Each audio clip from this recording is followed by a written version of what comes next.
Bismillahirrahmanirrahim. Assalamualaikum warahmatullahi wabarakatuh. Alhamdulillah, di antara sekian ilmu itu, dasarnya adalah akidah, dan kita telah memasuki pembahasan-pembahasan ragam-ragam topik dalam bab ilmu dimaksud. Di antara yang paling pokok adalah pembahasan tentang pondasi utama yang disebut dengan rukun iman, atau simpul-simpul yang mengikat jiwa disebut dengan akidah. Sehingga dengan kekuatan ikatan itu, kokohnya pondasi, terbangunlah amal soleh yang kuat, yang tidak mudah goyah, konsisten, istiqamah, dan berpeluang mendapatkan ridha Allah Subhanahu wa Ta'ala.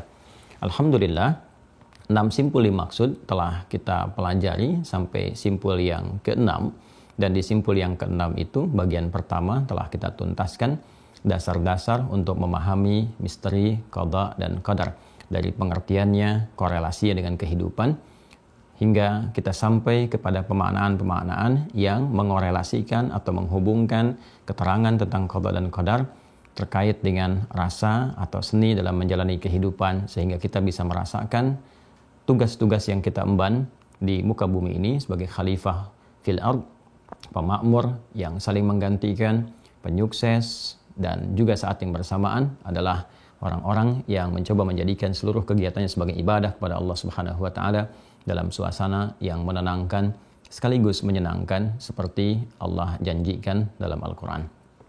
Saya sudah membuat satu resum, yang resum ini mengantarkan pembahasan kita dari awal poin-poinnya sampai juga penguat pada pertemuan yang lalu, yang saya telah tuangkan dalam satu bentuk tulisan di papan tulis. Nanti saya akan coba terangkan sedikit sampai pengantar di yang kemarin.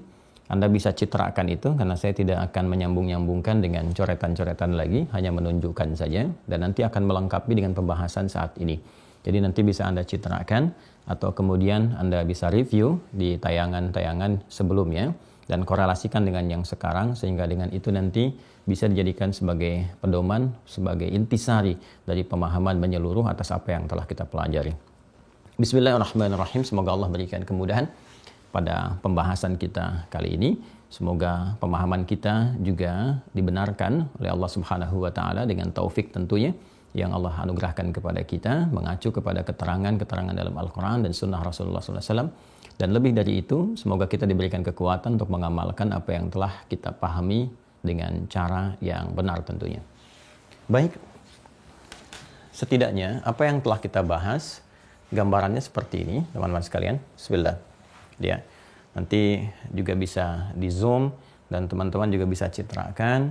Dan insya Allah bila tuntas diterangkan, nanti juga admin bisa memberikan sebuah citra foto tertentu yang di-upload nanti ya di web kita. Kemudian di web Mira Anda bisa download, dan nanti bisa dijadikan sebagai satu ikhtisar atau ringkasan.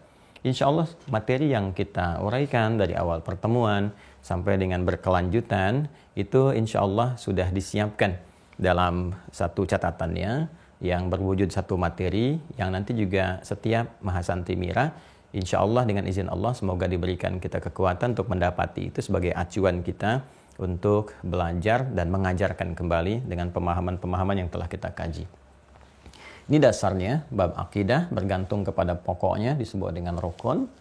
Rukun iman telah saya uraikan maknanya, silahkan cek di video sebelumnya. Disebut juga dengan simpul-simpul yang mengikat, ya. Kita istilahkan dengan simpul itu atau hablun, kan? Hablun karena itu kita sering istilahkan dengan hablum minallah. Hubungan kita, ya, pertalian kita terhadap Allah Subhanahu wa Ta'ala. Itu pokoknya di sini. Hablun itu simpul, ya, tali gitu kan. Nah, untuk mengikat, ikatan yang kuatnya disebut dengan kata kerjanya akada, sifatnya keadaannya disebut dengan akidah. Jadi simpul ini, tali-tali keimanan ini harus diikat dalam jiwa kita sehingga mengikat kokoh seperti cakram atau seperti juga pondasi, ya. Kalau kita istilahkan di bahasa sekarang kayak cakar ayam kalau bangun bangunan itu kan, ya, besinya dikreasikan dulu, ya, kemudian diikat, ditanamkan ke dalam bumi, di tanah itu yang kokoh. Nah demikian, ini bahasa kiasannya seperti itu, simpul, ya. Kalau kita baca di Quran misalnya surah ketiga Ali Imran di ayat 103, kata hablun kita temukan untuk penguatan dalam konteks persatuan. Wa'tasimu bihablillahi jami'a wala tafarraqu. Dan berpegang teguhlah kepada tali Allah Subhanahu wa taala. Maksudnya terhubung kepada Allah. Apa yang menjadikan kita terhubung kepada Allah? Ya Al-Qur'an. Ya Al-Qur'an, karena di Al-Qur'an ada firman-firman Allah yang menjadikan kita terhubung. Karena itu kalau orang membaca atau bahkan dibacakan Al-Qur'an kepadanya, maka terjadi satu konektivitas. Hubungan dia dengan Allah yang meningkat, yang didasari dengan iman ini. Jadi iman yang menghubungkan kita ya dengan ketaatan kepada Allah. Di Quran surah ke-8 Al-Anfal di ayat yang kedua. Innamal mu'minuna alladzina idza dzukirallahu wajilat qulubuhum wa idza tuliyat 'alaihim ayatuhu zadatuhum imana wa 'ala rabbihim yatawakkalun. Sungguh ciri insan beriman yang sejati itu, jika disebutkan nama Allah ada tanda, ada getaran dalam jiwanya. Dan bila dibacakan kepada mereka ayat-ayat Allah, maka bertambah keimanannya, semakin menguat, kan? Kemudian terjadi satu konektivitas, terhubung dia semakin erat dengan Allah Subhanahu wa taala. Kalau sudah terhubung, maka apa yang terjadi? Semua tindakannya, sikapnya, sifatnya terjaga karena dia merasa diawasi, didengar, diketahui oleh Allah Subhanahu wa taala. Simpul ini yang mengikat kuat ada 6 telah kita pelajari. Pertama Allah, goalnya adalah zikrullah, latihannya la ilaha illallah dan meningkatkan ibadah kepada Allah Subhanahu wa taala. Komitmen la ilaha illallah diwujudkan dengan ibadah dan outputnya adalah zikrullah, ya, az-zikr. Sudah saya terangkan, cek kembali di video sebelumnya. Untuk support ini inti dari berkehidupan kita itu ini, zikrullah, inti dari berkehidupan kita. Sehingga semua ibadah dalam Al-Qur'an umumnya disebut dengan zikir. Zikrullah, salat zikrullah. Quran surah ke-20 ayat ke-14. Doa zikir. Quran surah ke-7 ayat 205. Subhanallah, alhamdulillah, Allahu akbar, baik sedang berdiri, duduk ataupun berbaring, terutama pasca salat juga zikir. Quran surah ke-4 An-Nisa ayat 103. Baca Al-Qur'an, bahkan Al-Qur'annya sendiri disebut dengan zikir. Quran surah ke-15 ayat ke-9. Menghafal Al-Qur'an, ya, ibadah, bahkan zikir. Quran surah ke-54 ayat 17, 22, 32, 40. Bahkan berdakwah pun bagian dari zikir. Fadzakir innama anta mudzakir lasta alaihim bimusaitir. Bahkan kita merenungkan, menganalisis segala yang ada di langit, di bumi yang terbentang untuk mendekatkan diri kepada Allah, zikir. Quran surah ketiga Ali Imran ayat 190 sampai dengan 191. Demikian seperti saya ulas dengan detail di pertemuan-pertemuan sebelumnya. Silahkan cek, telah kami tampilkan satu persatu untuk didalami di YouTube-nya Mira Institute dengan logo yang seperti ini. Ya, ada logo yang terbentang, silahkan dicek Mira Institute, dan di situ semua pure kajian. Ya, tidak ada AdSense, tidak ada macam-macam, tak ada iklan, karena memang fokusnya supaya kita pahami dengan baik dan terukur. Insya Allah kita berharap semoga Allah meridhai itu. Ya. Kemudian disupportkan untuk menghadirkan ini semua dengan malaikat, ya, support risalah ditugaskan oleh Allah untuk memotivasi, mendorong, dengan membantu kita, memberikan satu dorongan kesuksesan untuk membawa misi risalah sebagai khalifah di muka bumi. Risalah yang dimaksudkan khalifah di muka bumi, ya, sekaligus juga mengimplementasikan keimanan kita dengan beribadah. Ini di Quran surah kedua ayat 30, pun demikian Quran surah ke-51 ayat 56. Quran surah kedua ayat 30 terkait dengan misi khalifahnya, Quran surah 51 ayat 56 terkait dengan misi ibadahnya. Untuk maksimal menunaikan ini dan mengetahui bagaimana malaikat mensupport ibadah pada Allah, Allah berikan petunjuk kepada kita melalui kitab sebagai pedoman hidup. Sejak mulai manusia pertama diturunkan, Adam alaihissalam dan Sayyidah Hawa alaihissalam, maka diberikan hudan seperti saya terangkan. Quran surah kedua ayat 38. Demikian setiap generasi berganti, hudan ini diberikan sampai ke era nanti kita saat ini dengan nabinya yang spesial, yaitu Nabi Muhammad SAW. Karena itu, Nabi diutus, Rasul diutus menjadi simpul yang keempat untuk menjelaskan, menjadi penjelas dari keterangan-keterangan kitab yang disampaikan ini, sekaligus juga memberikan contoh teladan agar semua praktek yang tertuang dalam kitab sebagai pedoman hidup ini, setelah dipraktekkan, dijelaskan oleh Rasul-Rasul dimaksud, dijelaskan dengan lisannya, dipraktekkan dengan tindakan dan sikapnya, serta dalam aspek segala kehidupannya, termasuk akhlaknya, maka semua menjadi teladan, uswah.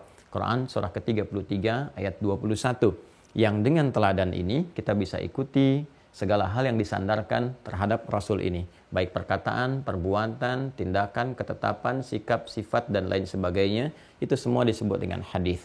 Pola kita untuk mengikuti itu disebut dengan sunnah, setapak demi setapak, ya, sejengkal demi sejengkal, sehingga semua hal itu menjadi bagian karakter dari kehidupan kita. Rasul terakhir yang diutus sangat mulia, Nabi Muhammad SAW, diberikan hudan yang spesial, yaitu Al-Quran, sebagaimana disampaikan di Quran surah kedua Al-Baqarah di ayat 185 tentang fungsi Al-Quran sebagai hudan.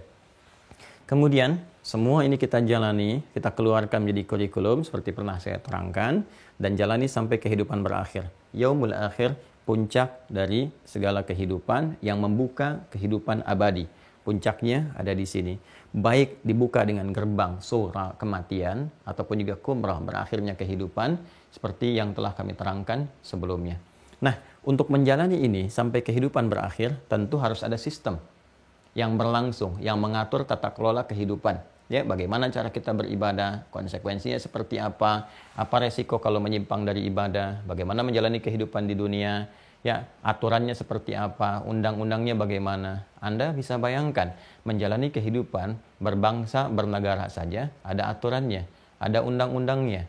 Bermasyarakat ada aturannya, undang-undang yang disepakati supaya menjamin stabilitas, keamanan, kenyamanan, ketentraman dalam kehidupan berbangsa, bernegara, bermasyarakat. Apalagi berkemanusiaan yang membawa risalah-risalah Rabbaniyah, membawa misi-misi spiritual, misi-misi yang akan mempertaruhkan puncak kehidupan kita saat berpulang kepada Allah dan menentukan tempat abadi kita. Tentu itu butuh sistem yang lebih tertata lagi, lebih rapi, lebih baik, segala ketetapan yang telah Allah putuskan yang mengatur tata kelola tentang apa yang menjadi tugas manusia, baik sebagai khalifah di bumi ataupun juga sebagai hamba Allah yang memaksimalkan ibadahnya sebagai implementasi dari keimanan kebertuhanannya kepada Allah Subhanahu wa taala. Maka semua sistem itu disebut dengan qada dan qadar, terkait keputusan dan ketetapan Allah Subhanahu wa taala yang menerangkan tentang sistem kehidupan berupa ketetapan Allah yang disertai dengan pedoman ini, ya, dan konsekuensi. Jadi ketika sistem itu ditetapkan oleh Allah, disertakan pedoman untuk menerangkan kepada kita bagaimana keberlangsungan hidup itu, ya, dari mulai informasi-informasi, perintah, larangan, sistemnya, resikonya, dan sebagainya dijelaskan sepenuhnya. Kemudian support yang baiknya, provokasi yang jeleknya, asalnya dari mana, kenapa seperti itu, sampai diharapkan dengan itu semua kita dapat sukses menjalani misi sebagai khalifah sekaligus hamba Allah di muka bumi.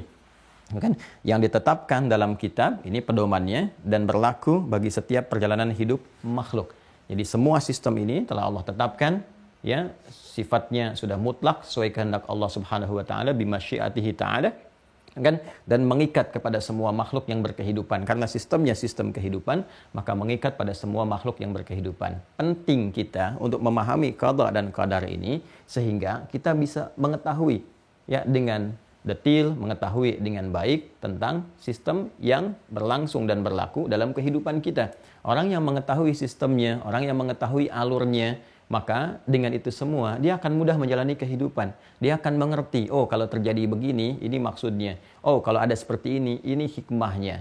Maka dengan itulah kemudian kehidupan akan cenderung dihadapi dengan ketenangan, kenyamanan, ketentraman, dan hal-hal baik lainnya yang terakumulasi dalam kebahagiaan itu.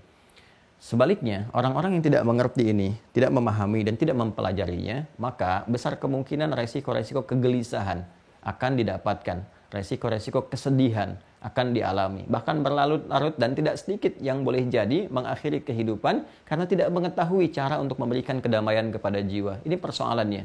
Dari mulai masalah yang sepele, karena boleh jadi gara-gara mungkin tidak ada senyuman, sampai persoalan yang sangat kompleks dari pekerjaan, rumah tangga, dan sebagainya, sampai berkehidupan sosial. Semua sistemnya telah terukur, teratur dengan sempurna, dengan presisi yang baik.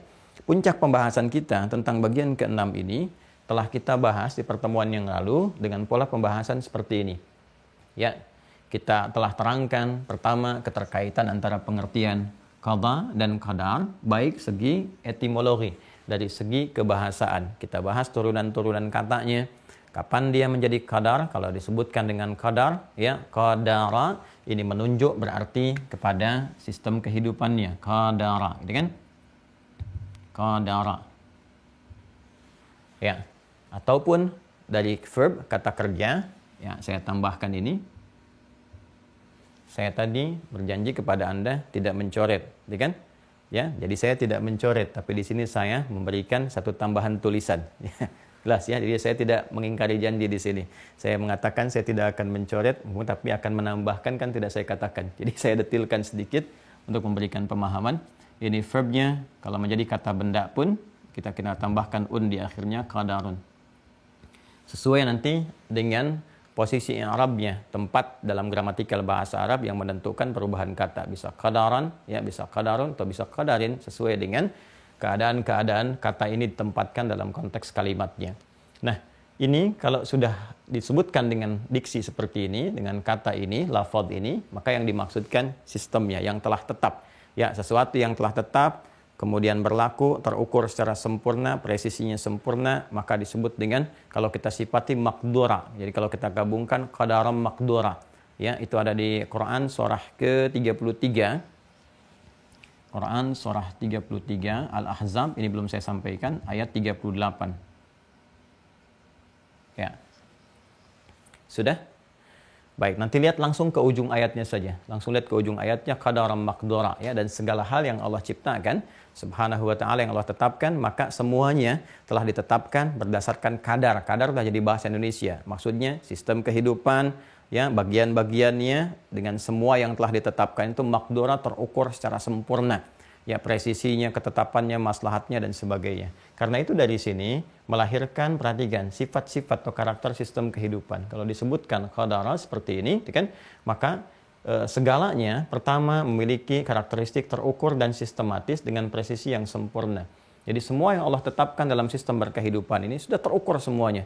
Ya, rizki saja terukur untuk kita. Ya, sudah jelas sampai dengan kematian itu tiba. Dan itu mengandung maslahat. Kemudian juga bentuk tubuh kita saat dicipta, gitu kan? Bagaimana Allah mencipta, membentuk kita sangat sempurna sesuai dengan maslahat kita. Bahkan Masya Allah, presisinya luar biasa sempurna. Yang di Asia penampakannya seperti ini, yang di Eropa seperti ini, yang di Afrika demikian. Ya, bukan ingin menunjukkan satu hal yang rasial, tidak. Tapi di balik semua perbedaan-perbedaan warna kulit, tampilan fisik itu, ternyata itu adalah gambaran dari kekuasaan Allah yang memberikan kemaslahatan kepada kita untuk menyesuaikan dengan iklim dan lingkungan di mana tempat kita menetap dan tinggal. Sehingga dengan itu mudah kita beraktivitas. Itu yang sangat luar biasa. Ya, dan itu nanti akan diketahui berdasarkan perjalanan kehidupan. Nanti kalau kita jalani surah Ar-Rum itu surah ke-30, ya, kalau teman-teman bacakan dari ayat 19, 20, 21 sampai ke pernikahan, itu kan, dan terus itu kan sampai ke 22, 23, 24, 25-nya. Nah, di antara sekian banyak itu sebelum masuk ke fase pernikahan Allah jelaskan wa min ayatihi, gitu kan, dan di antara tanda-tanda kebesaran Allah Subhanahu wa taala adalah menciptakan manusia dengan bagaimana ikhtilafu alsinatikum wa alwanikum, dengan perbedaan bahasa, gitu kan, dan juga ragam kulitnya, pigmen kulitnya, dan semua itu tanda-tanda kebesaran Allah untuk memberikan kesesuaian dengan maslahat lingkungan. Tegaskan lagi di surat At-Tin nanti, laqad khalaqnal insana fi ahsani taqwim. Sungguh Allah mencipta manusia dengan tubuh yang sempurna, dengan presisi yang sempurna, terukur dan sistematis. Ini karena itulah hal-hal yang terkait dengan ini ditegaskan lagi di Quran surah ke-54, kemarin yang kita bahas ayat ke-49. Quran surah ke-54 ayat ke-49, ya. Inna kulla syai'in khalaqnahu biqadar. Kalimatnya menggunakan qadar. Ya, inna kulla syai'in khalaqnahu biqadar. Sungguh demi keagunganku, kata Allah Subhanahu wa taala, ya kan? Segala hal kami ciptakan, segala hal, semua, ya, yang Allah cipta berarti makhluk semua diciptakan, ditetapkan oleh Allah Subhanahu wa taala biqadar. Dengan apa? Ya, dengan ukuran, ya, kemudian dengan sistem, dengan presisi yang sangat sempurna, ya, dengan bagian-bagiannya, ya, yang sesuai dengan maslahat. Bagian kedua mengandung maslahat bagi setiap makhluk, ada kadarnya, ada ukurannya. Ya, yang berlangsung baik bagi dirinya, berkehidupan personal, komunal ataupun sosial atau interaksi dengan alam semesta ini. Sempurna, bahkan alamnya pun sempurna. Nanti kita bisa lihat bagaimana ayat-ayat dalam Al-Quran menunjukkan bahwa dalam perputaran ini di benda langit, itu kan kita dapatkan dalam kehidupan langit, disebutkan nanti ada tentang matahari, ada tentang bulan, ada bintang gemintang, ada kawakib, gitu kan, atau benda-benda langit, ya, dari mulai asteroid, planet-planet dan sebagainya. Isyaratnya sangat sempurna. Bahkan bagaimana disebutkan tentang bumi, ya, mengitari matahari, gitu kan, kemudian Setiap itu ada porosnya sendiri, ya bagaimana bulan juga demikian punya porosnya sendiri dan sebagainya, itu sangat sempurna sekali. Bagaimana setahun ada 12 bulan, inna iddatasy syuhuri 'indallahi 12 syahran fi kitabillah, gitu kan? Ya yauma khalaqas samawati wal ard minha arba'atun hurum. Itu jelaskan setahun ada 12 bulan dan itu Al-Qur'an sempurna menerangkannya. Ini ya, jadi mengandung maslahat bagi setiap makhluk. Kemudian sistem ini pun menghadirkan konsekuensi. Jadi kalau kita ya seperti yang normal dalam kehidupan dunia misalnya kan, ya aspek dunia saja ada sistemnya sendiri ditetapkan oleh Allah. Misal kalau ada rutinitas yang kita jalani, makan dijelaskan kalau makan dampaknya akan seperti ini, tidak makan akan seperti ini. Itu normal. Ya, hukum umum namanya sunnatullah fil kaun. Sistem yang Allah tetapkan dalam berkehidupan secara umum. Nanti menjadi ibadah kalau diniatkan karena Allah dengan bismillahirrahmanirrahim, diniatkan ibadah, maka rutinitas berubah menjadi ibadah. Kalau nggak diniatkan untuk kepentingan ibadah, maka berlaku seperti rutinitas saja. Jalan, olahraga, makan, minum, itu sistem dalam berkehidupan yang kita jalani. Ya, kalau makan yang menyehatkan akan begini. Ya, makan yang tidak menyehatkan akan begini. Nanti turun ayat menjelaskan seperti Al-Baqarah ayat 168. Ya ayyuhan nasu kulu mimma fil ardi halalan thayyibah. Kan?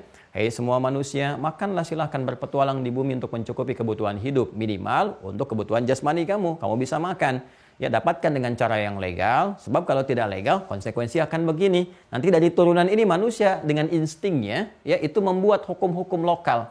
Ya, padahal apa? Itu bawaan fitrah sebetulnya untuk menerapkan sistem yang dimaksudkan. Nah, dan semua akan kembali kepada hukum Allah. Sedapat bagaimanapun manusia membuat yang ideal, pada akhirnya nggak akan lepas dari sistem kehidupan yang telah ditetapkan oleh Allah. Dan ini yang paling ideal, ini yang paling sempurna. Ya, karena itulah diterapkan dimanapun pasti mengandung maslahat dan tidak akan bertentangan dengan karakteristik manusia yang berkehidupan di tempat yang dimaksudkan. Bahkan bisa mengangkat dengan lebih indah lagi dan melahirkan peradaban-peradaban yang dinantikan. Ya, saya kan pernah beri gambaran kenapa Al-Quran diturunkan di komunitas jahiliyah, gitu kan? Yang sangat jauh dari peradaban, tertinggal, ya penuh dengan lingkup kriminal dan sebagainya. Tapi Allah nggak menurunkan tongkatnya Nabi Musa yang diulang, atau mukjizat Nabi Isa alaihissalam kepada Rasulullah SAW, Nabi Muhammad tidak, ya kan? Yang diberikan apa? Diwahyukan Al-Quran. Ketika diturunkan Al-Quran bisa mengangkat, merubah mereka dari jahiliyah jadi khairu ummah, membangun peradaban. Ya, di Mekah jadi Mubarakah, dibawa ke Yathrib jadi Madinah Al-Munawwarah, dibawa ke Spanyol melahirkan Hadarah Al-Islamiyah. Perhatikan, kita tidak pernah mengenal masa-masa Islam itu ketika membawa nilai-nilai kebaikan, nilai petunjuk, keilmuan yang sangat dahsyat itu, yang melahirkan peradaban. Itu dibawa kemanapun ketika lahir peradaban. Nggak pernah peradaban disebutkan dengan nama tempatnya. Ini kalau kita jeli melihat. Coba ya, jujurlah pada diri kita ketika kita jeli melihat. Kita bandingkan dengan dulu. Kita katakan peradaban Mesir kuno. Mesirnya yang disebutkan. Ya kan? Peradaban Mesopotamia, ya, Babilonia. Peradaban Yunani kuno. Peradaban Romawi kuno. Tempatnya kan yang disebutkan. Anda pernah dengar nggak peradaban Spanyol? Spanyol kuno misalnya. Nggak pernah dengar kan? Ya, peradaban Irak misalnya. Yang kita dengar peradaban Baghdad misalnya. Yang kita dengar adalah peradaban Islam di Spanyol. 7 abad. Ya kan? Yang menginspirasi itu. Peradaban Islam di timur, di Baghdad, dan seterusnya. Ya, yang menghadirkan banyak referensi sampai ke kisah, sampai imajinasi yang meningkatkan stimulus pengetahuan dengan kisah 1001 menara, 1001 malam, dan sebagainya. Ya kan? Dan seterusnya. Ini. Nah, jadi semua hal yang kita jalani itu akan sangat ideal kalau mengacu kepada sistem ini. Tapi mengandung konsekuensi yang tadi saya terangkan. Dan dari setiap konsekuensi itu kita diberi pilihan dengan keadilan Allah Subhanahu wa taala. Silahkan. Ya, Anda diberikan kebebasan memilih, tapi diberikan oleh Allah rambu-rambu dari akal untuk mencerna, untuk mengetahui secara sadar bahwa ini loh yang dikerjakan, ini konsekuensinya seperti ini. Karena itu kalau akalnya belum sempurna, tidak dihisab. Belum berlaku hisab. Ya, karena belum sempurna. Ya, belum bisa mencerna sesuatu dengan baik, belum bisa bedakan mana uang yang warnanya hijau, abu-abu, ya, biru dengan merah, gitu kan? Ya, kalau sudah dia bisa cerna, bisa dia gunakan, kalau dia sudah tahu pun bisa kelola enggak? Kalau belum bisa kelola tetap belum balik, maka ada ukuran-ukuran nanti. Kalau sudah balik baru berlaku hisab. Ya, kenapa berlaku hisab? Karena sudah bisa mencerna, memutuskan. Makanya dia paham. Karena itu orang-orang yang akalnya sudah mencerna dengan baik, sudah ada kematangan, dia mengerti resiko.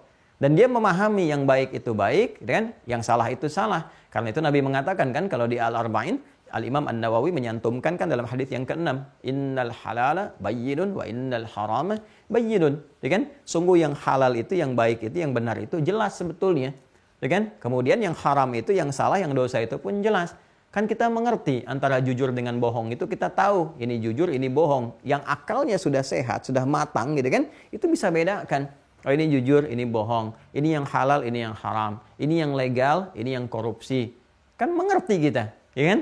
Coba deh, jujur pada diri kita. Saat lisan mengucapkan dan itu keliru, pasti akan disalahkan. Ya, akal kita akan mengatakan itu nggak benar. Hati kita akan protes. Ya, itu tidak tepat gitu.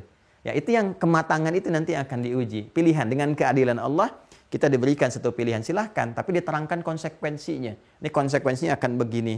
Baik konsekuensi jangka yang dekat, kan, ataupun menengah, atau jangka panjang. Kan? Walaupun kadang-kadang manusia sering menambahi dengan jangka saku. Ya karena pengaruh-pengaruh materi dia masukkan ke dalam sakunya gitu ya. Itu candaan orang-orang dulu, jangka panjang, jangka menengah, jangka dekat, jangka saku. Jadi kalau membuat satu proyek kadang-kadang dia lebih cenderung mengisi sakunya dibandingkan kemaslahatan jangka-jangka yang dimaksudkan tadi. Ya. Padahal kain kafan gak ada sakunya gitu ya. Nah, balik ke sini ya. Nah, jadi silahkan diberikan pilihan dari yang ditetapkan, tapi semua mengandung resiko dengan sistem berkeadilan yang telah Allah tuangkan, yang melekat pada sifat-sifat dan nama-namanya yang mulia. Ya, dan semua aspek ini Allah Maha mengetahui. Maha mengetahui. Ketika kemudian ini ditetapkan keseluruhannya, maka seluruh sifat dari turunan katanya pun turun. Ini sistemnya telah berlaku, maka sifat terukurnya, sistematisnya, presisinya yang mengandung maslahat itu, maka diturunkan lagi dari kata ini dengan bentuk tasydid. Qaddara yuqaddiru. Qaddara yuqaddiru, gitu kan? Yuqaddiru. Takdiran. Takdiran. Ya. Qaddara yuqaddiru takdira, ya. Dari sini kita sering katakan dengan takdir ini sudah takdir gitu kan. Ya memang nama saya kan takdir juga Pak gitu kan, Muhammad Takdir Sihombing misalnya kan, bukan itu maksudnya. Ini maksudnya hukum yang telah Allah tetapkan secara sistematis, terukur dan sebagainya. Nah, lihat ke sini Bapak Ibu sekalian. Jadi kalau kita temukan kata qadar seperti kemarin saya uraikan itu sistemnya, tapi kalau kita temukan kata qaddara yuqaddiru turunannya termasuk takdir, ini menunjukkan tentang ukurannya yang sangat sempurna, presisinya yang sempurna dan tersusun dengan sistematis. Ya, dan berlangsung secara bertahap sesuai dengan pertumbuhan kita yang berkehidupan, berkembang, tumbuh dan berkembang. Ya, disingkat dengan tumbang dalam pelajaran-pelajaran di kesehatan, dunia kesehatan di awal-awal itu modulnya saya pernah dapati itu disebut dengan fase tumbang. Tumbuh, berkembang, berkelanjutan, berkemajuan, gitu kan? Nah, jadi di sini kita dapati kemudian ini akan terhubung juga setiap satu tahapan-tahapan dalam sistem berkehidupan itu akan disertai petunjuknya. Dan kita telah sampaikan petunjuk yang dimaksudkan hudan ini. Ya, kata kerjanya hada. Jadi kalau kita ingin ada keseimbangan, kata kerja dengan kata kerja lagi. Kalau di sini qaddara, di sini hada. Maka disampaikan di Quran surah Al-A'la di ayat yang ketiga itu ketika Allah menegaskan kan walladzi qaddara fahada. Dialah Allah, kan, yang harus kita sucikan, kan? Kita sembah, kita agungkan yang paling tinggi, sabbihisma rabbikal a'la diperintahkan, kan? Muliakan, agungkan, bertasbihlah kalian semua kepada Rabbu yang paling agung. Ya alladzi khalaqa fasawwa, yang telah mencipta kalian dan menyempurnakan semua ciptaan itu. Bagaimana di antara kesempurnaan itu bukan hanya fisik kita, keadaan kita, tapi juga qaddara, memberikan sebuah sistem kehidupan yang sangat sistematis, terukur, sempurna, ya mengandung maslahat dengan sesuai dengan tahapan-tahapan kehidupan kita, fahada, dan diberi petunjuk kita untuk menjalani sistem kehidupan ini. Okay? Nah, semua hal yang terkait dengan sistem kehidupan ini nggak akan lepas dari ukuran-ukuran yang sempurna tadi. Karena itulah selain ditegaskan dengan kata kerja, ini kata bendanya pun yang kita sebut dengan takdir disebutkan untuk menunjuk keadaan, karakter, dan kesesuaian dengan setiap apa yang menimpa kita dan maslahatnya untuk kita. Gitu kan? Dan ini juga nanti ada kaitan dengan pemberian ikhtiar atau pilihan-pilihan yang Allah tetapkan sesuai dengan kematangan diri kita. Maka disatukanlah kata qaddara dengan takdir ini, kita temukan misal di surah ke-25, di ayat yang kedua, di akhirnya. Ya. Quran surah Al-Furqan, surah ke-25, ayat yang kedua. Ya. Lihat di ujung ayatnya, ya. Ketika Allah menegaskan bahwa Allah mencipta segala hal, khalaqa kulla syai'in wa qaddarahu taqdira, gitu kan? Mencipta segala hal, makhluk yang diciptakan wa qaddarahu taqdira, kemudian menetapkan dengan itu semua, ya, takdir yang sangat terukur, sistematis tadi. karakternya ditetapkan secara sistematis, ya, berkesesuaian, takdirah, dan sifatnya melekat pada setiap hamba dalam berkehidupan, sesuai dengan maslahatnya, dijalani sesuai dengan fase-fase kehidupannya. Ini yang kemudian kita jalani, sampai semua ini kita selesaikan, teman-teman sekalian, ya, dan kembali kepada Allah. Maka saat kembali kepada Allah itulah dalam hal ini ditampilkan semua hal yang terkait keagungan Allah, yang menetapkan itu semua, membuat ini. Jadi kita mengerti, oh ini maksudnya ketika kita berpulang, kita memahami sistem kehidupan ini seperti ini, keagungannya begini, hasilnya seperti ini. Maka ketika Allah memberikan keterangan yang terkait dengan keagungannya, kata ini pun mesti harus lebih agung lagi, naik lagi bentuknya. Ya, karena ini sudah terkait dengan keagungan Allah yang menetapkan semua sistem ini. Setelah kita memahami, kan kalau sudah paham, mengerti, baru kita menyadari kan. Sama kalau kita di surat Al-Kahf itu, ya, kalau kita baca, kan itu ada 4 kisah viral, sering saya sampaikan, kisah para pemuda, kisah 2 orang sahabat, yang satu sangat kaya dan terkonfirmasi oleh sahabatnya dengan berdialog, kan. Yang ketiga kisah Nabi Musa yang belajar pada hamba Allah yang saleh, Khidir alaihissalam. Kemudian yang keempat kisah Dzulqarnain, kan. Kan di kisah yang ketiga, kisah Nabi Musa yang belajar itu, setiap kali berdialog kan awalnya kan malam tastati alaihi sabra, tastati. Tapi begitu diterangkan hikmahnya, ini begini, tiba-tiba apa yang terjadi? Di ujungnya kalimatnya berubah dari tastati menjadi tasti'. Malam tasti' alaihi sabra. Maka rumus mengatakan ziyadatul mabna tadullu ala ziyadatil ma'na. Kan? Ketika bertambah hurufnya, bertambah makna. Ketika berkurang maknanya. Yang tadinya penasaran, nggak tahu dan sebagainya, tastati, nggak kuat kan, nggak ngerti, belum paham, nggak bisa sabar karena belum ngerti. Setelah mengerti, paham, nurun tuh keadaannya. Oh ini maksudnya, begini. Maka hadirlah kemudian satu rasa syukur sekaligus juga penghambaan kepada Allah yang Maha Tinggi yang menitipkan keilmuan pada hamba-hamba tertentu di situ dengan hikmah tertentu. Tapi jangan menilai kelebihan-kelebihan karena sudut pandang mana yang terlihat. Karena nanti ada sudut pandang fikih, ada sudut pandang nanti tasawuf misalnya, itu berbeda. Sudut pandang fikih tetap Musa yang paling unggul untuk mengonfirmasi bahwa setiap tindakan itu mesti ada hukumnya. Ya, tapi dalam sudut pandang tasawuf nanti bisa berbeda lagi karena dasar-dasar keilmuannya bisa berbeda. Dan tasawuf pun nanti dasarnya bukan yang aneh-aneh, ya, bukan pergi ke gunung sekian-sekian, bukan. Dasarnya syariat juga. Nanti dari syariat itu melahirkan kebeningan hati, tasfiyah pada qalbi, ya, prosesnya lewat tazkiyah, dan di antara fungsi nabi itu membawa tazkiyah. Wa yuzakkihim. Jadi Quran dikonfirmasi di Quran surah kedua Al-Baqarah ayat 151. Kama arsalna fiikum rasulan minkum yatslu alaikum ayatina wa yuzakkikum, membersihkan jiwa. Ya, kalau sudah bersih, bersihkan disaring. Ya, sesuatu yang disaring dibersihkan kotorannya sehingga muncul beningnya, saringannya disebut dengan tasfiyah. Ya, keadaannya disebut dengan safi, sifatnya disebut dengan sufi. Di sufi itu ada keadaan hati yang bersih, yang bening, hasil dari saringan syariat lewat ibadah. Karena rajin sholat, maka perilakunya jadi baik. Karena rajin baca Quran, perilaku jadi baik. Menyaring yang kotor-kotor, muncul yang bening-bening. Itu maksudnya. Jadi tasawuf pun nggak lekat dari syariat. Ada tuntunan bagaimana cara berzikir, cara sholat, dan tidak keluar dari tuntunan-tuntunan syariat. Jadi hati-hati juga ya. Mohon maaf sedikit lompat, tapi nanti kita akan bahas saat masuk bab akhlak. Ya, ini yang nggak boleh, ini yang bisa diikuti, ini yang harus hati-hati dan sebagainya. Dan para ulama kita sudah banyak menyinggung tentang hal itu. Nanti kalau sudah masuk babnya saya terangkan supaya mengerti. Jadi kalau baca keadaan di masyarakat, oh kita paham. Ini maksudnya ini, dalilnya ke sini. Oh ini yang nggak ada, ini yang ditinggalkan, yang aneh-aneh ini yang dijauhi. Ya, paham ya? Yuk kembali ke sini teman-teman. Karena lebih tinggi, lebih agung lagi, maka bentuknya superlatif. Jadi ini qadara, datar, ini qaddara pakai tasydid. Yang ini harus dari superlatif, tambah lagi. Ya, ziyadatul mabna tadullu ala ziyadatil ma'na. Maka kita turunkan ke sini dengan bentuknya iqtadara. Nah, tambah lagi kan? Ini 3, ini 4. Ini 4 huruf nih. Qaf, dal, dal, ada tasydid jadi double. Qaf, dal, dal, ra. Yang ini 5 huruf. Ya kan? Alif atau hamzah wasal di sini qaf, ta, dal, ra. Ya kan? Karena terkait dengan sifat yang melekat, berarti harus isim fa'il kan? Kata benda. Sifat yang melekat itu sudah kata benda, ya kan? Ya kalau ke manusia, jadi amana, jadi mukmin, kan? Aslama, jadi muslim. Ya, kalau kita berikan kepada bentuk umum isim fa'il yang melekat, maka bentuknya pun harus superlatif, mubalaghah karena terkait dengan Allah. Maka iqtadara, ya kan? Ini sudah naik ke sini. Kalau ini kan qadir, ya kan? Kita sudah sampaikan. Kalau ini muqaddir, kalau ini muqtadir. Maka ketika kembali kepada Allah Subhanahu wa taala, kita berpulang, insya Allah mendapatkan rahmatnya, ditempatkan di surga yang mulia bersama orang-orang mulia, khususnya Rasulullah tercinta sallallahu alaihi wasallam, gitu kan? Kita mengerti, oh ini sistem kehidupan nih yang telah dijalani, akhirnya begini penuh dengan keindahan, lalu kita memuji Allah, bertasbih kepadanya, mengkuduskannya dan sebagainya, ya. Maka semua itu ketika kita lakukan, kita menyadari kebesaran Allah. Yang besar yang memiliki disebut dengan Malik atau Malik, kan? yang maha menentukan membuat sistem yang sangat agung disebut muqtadir. Maka Quran surah ke-54 ayat 55. Quran surah 54 ayat 55. Dan ini ayat favorit diantaranya dari satu ulama besar, Syekhul Islam Ibnu Taimiyah. Ya, Ibnu Taimiyah itu Syekhul Islam tuh memiliki ayat favorit yang ini. Di penghujung akhir perjuangannya saat berjuang dan kemudian meninggal itu membacakan ini. Ya, Quran surah ke-54 Al-Qamar di ayat 55. Ya, lihat di ujung ayatnya. Fi maq'adi sidqin 'inda malikim muqtadir. Ada?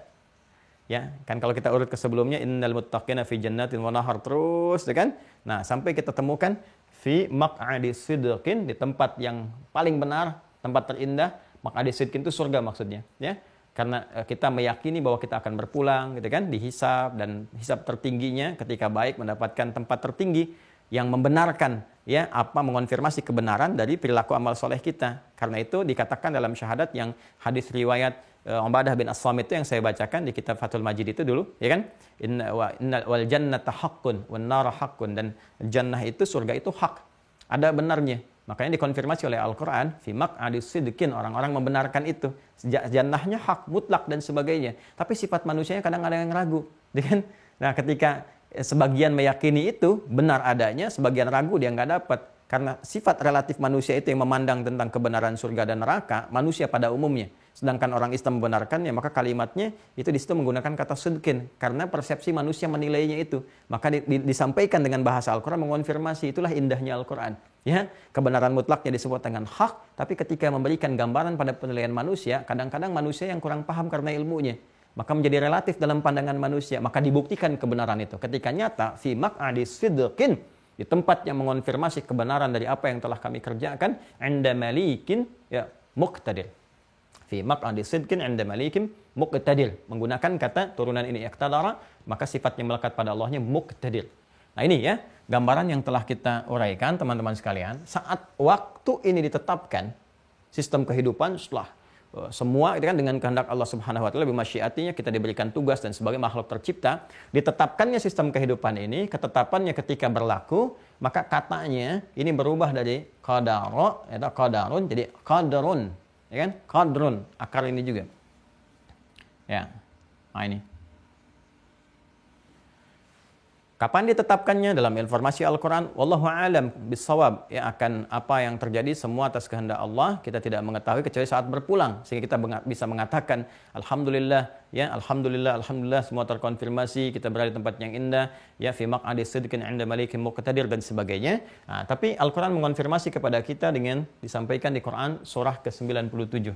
Saya tidak mengatakan bulatan, ya. Saya kan tadi mengatakan coretan, saya tidak akan mencoret, tapi kan ini membulati, ya. Jadi saya tidak coret, Anda masih bisa citrakan. Saya betul-betul menjaga supaya nggak keliru atas apa yang saya sampaikan.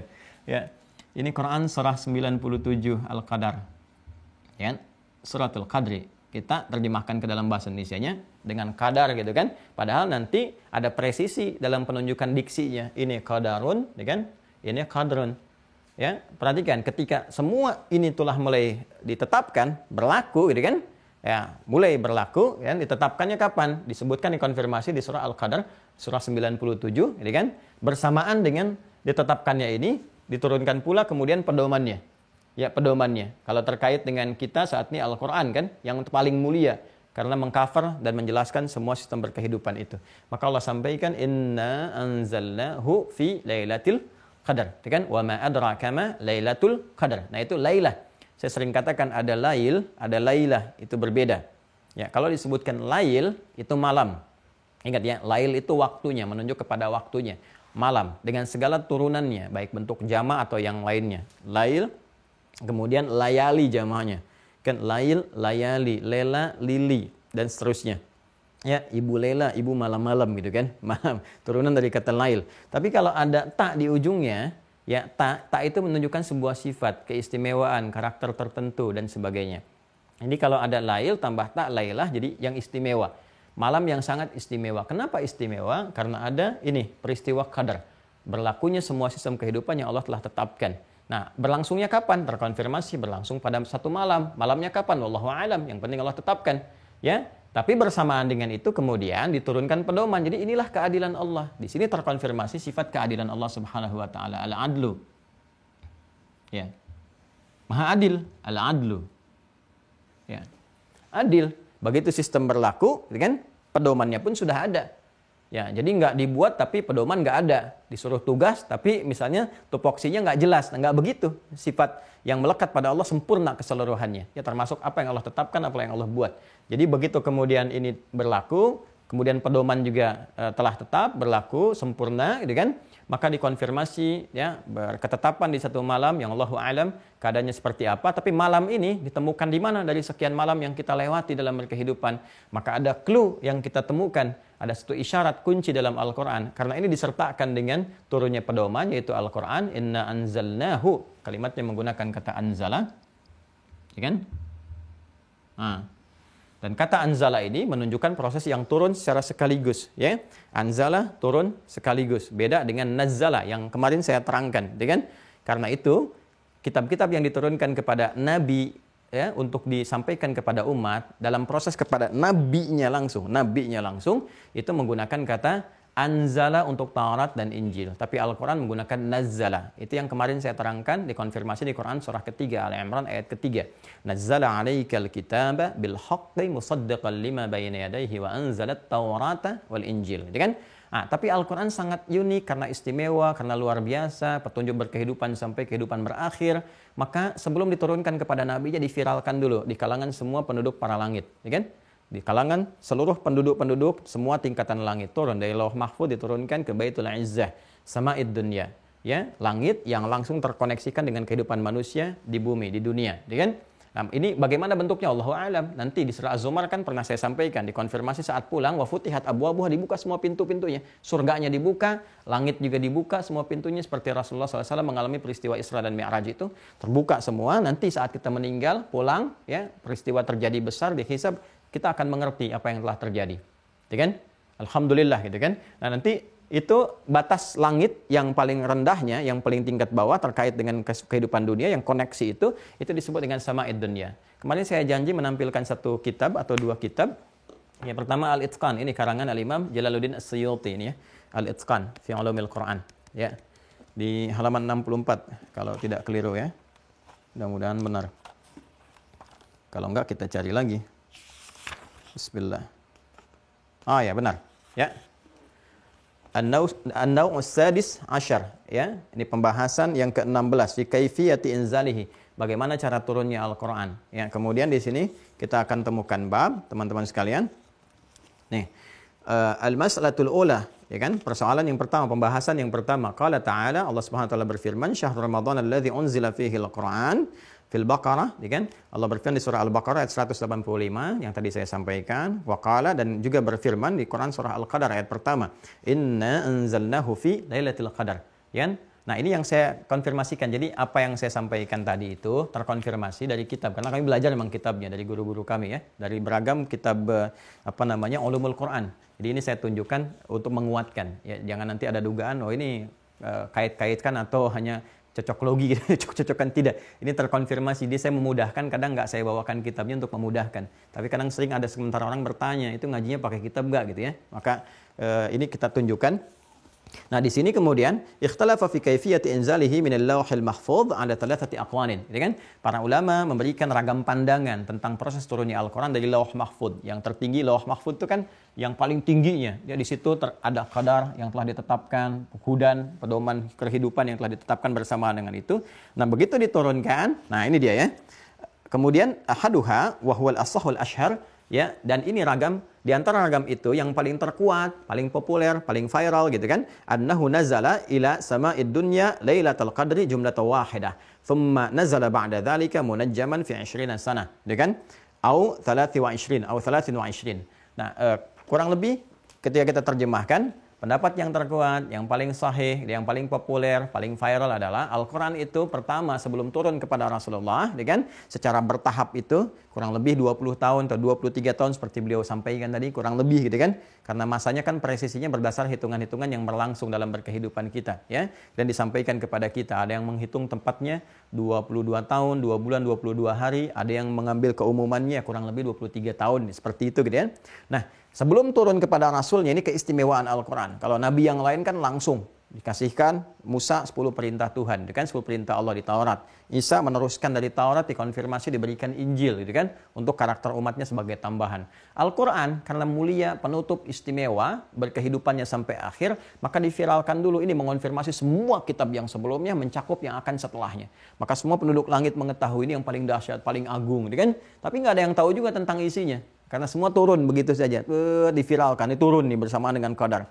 Jadi Baitul Izzah nanti ada malaikat yang ditugaskan tertentu untuk menyampaikannya, seperti Jibril terkait wahyu, menfirmasikan kepada Rasulullah. Itu yang kemudian diturunkan setelah itu kepada Nabi Muhammad SAW. Jadi proses pertama di Baitul Izzah, tempat keagungan, sama'id dunya. Ini kitab yang pertama yang saya janjikan kemarin, ya, saya sudah tepati. Kemudian yang Syekh Mana' Al-Qattan, ya, yang Mabahith fi Ulumil Quran, ini kitabnya. Ya, ini kitabnya. Ya, ini lebih ringan, ya, yang ini lebih ringan, ini lebih mirip Khulasah lah, intisari, ya. Ini cukup bagus, saya referensikan, sistematis. Ini juga bagus, ya. Nanti ada Al-Burhan fi Ulumil Quran di Imam Zarkashi juga sangat bagus, ya. Ya, ini lebih sistematis karena ini agak kontemporer, ya. Jadi ini juga mengurutkan dari sini, dari Al-Itqan, dari kitab Al-Burhan, dari macam-macam dihimpun jadi satu, ya kan? Kemudian disistematiskan. Ini di halaman 96 kalau saya nggak keliru. Bismillah. Karena kita ada punya halakoh kecil dengan murid-murid khusus bahas, jadi masih kita jaga. Nah, ini halaman 96 yang saya katakan, ini yang halaman 95-nya, ini bab tentang nuzulul Quran. Ya. Nah, halaman 96-nya betul, ya, konfirmasi tentang sama'id dunyanya. Ya, jadi halaman 95 pembahasan tentang nuzulul Qurannya, yang diterangkan tentang tadi ayat-ayatnya, nanti sama'id dunya di halaman 96. Yang tadi kan disampaikan pendapat paling populer, kan, paling viral. Siapa yang berpendapat ini? Dikonfirmasi di sini. Qala an Ibnu Abbasin radhiyallahu taala anhuma, dari Ibnu Abbas, semoga Allah meridai, merahmati kita beliau dan keluarganya. Dan Ibnu Abbas itu ingat turjumanil Quran, ya, pakar Al-Quran yang ditetapkan oleh Rasulullah SAW, yang didoakan dengan kalimat Nabi yang sangat populer, Allahumma faqihhu fid din wa alimhu ta'wil. Unzilal Qur'anu jumlatan wahidah ilas sama'id dunya lailatal qadri. Tuh, terkonfirmasi ya. Jadi apa yang saya sampaikan jelas di sini, ya.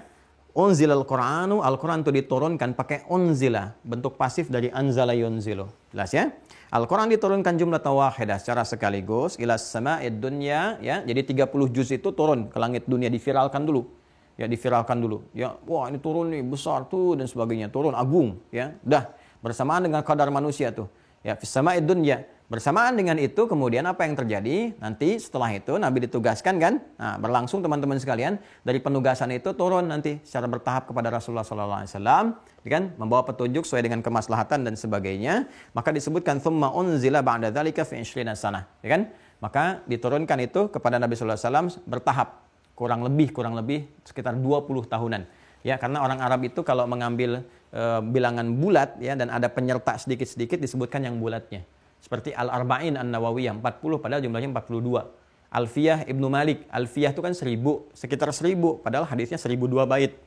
Nah, yang kalamun laftun mufidun kastaqim wa sunna filun thumma harful kalim itu 1002 bait, ya, tapi digenapkan jadi 1000. Ini sekitar 20-an itu kan.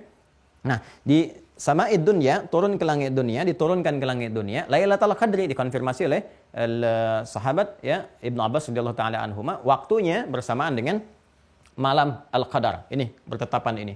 Jadi ini berlangsung waktunya satu malam yang wallahu a'lam kita tidak ketahui, tapi ketika Quran diturunkan kan Ramadan, Al-Baqarah 185.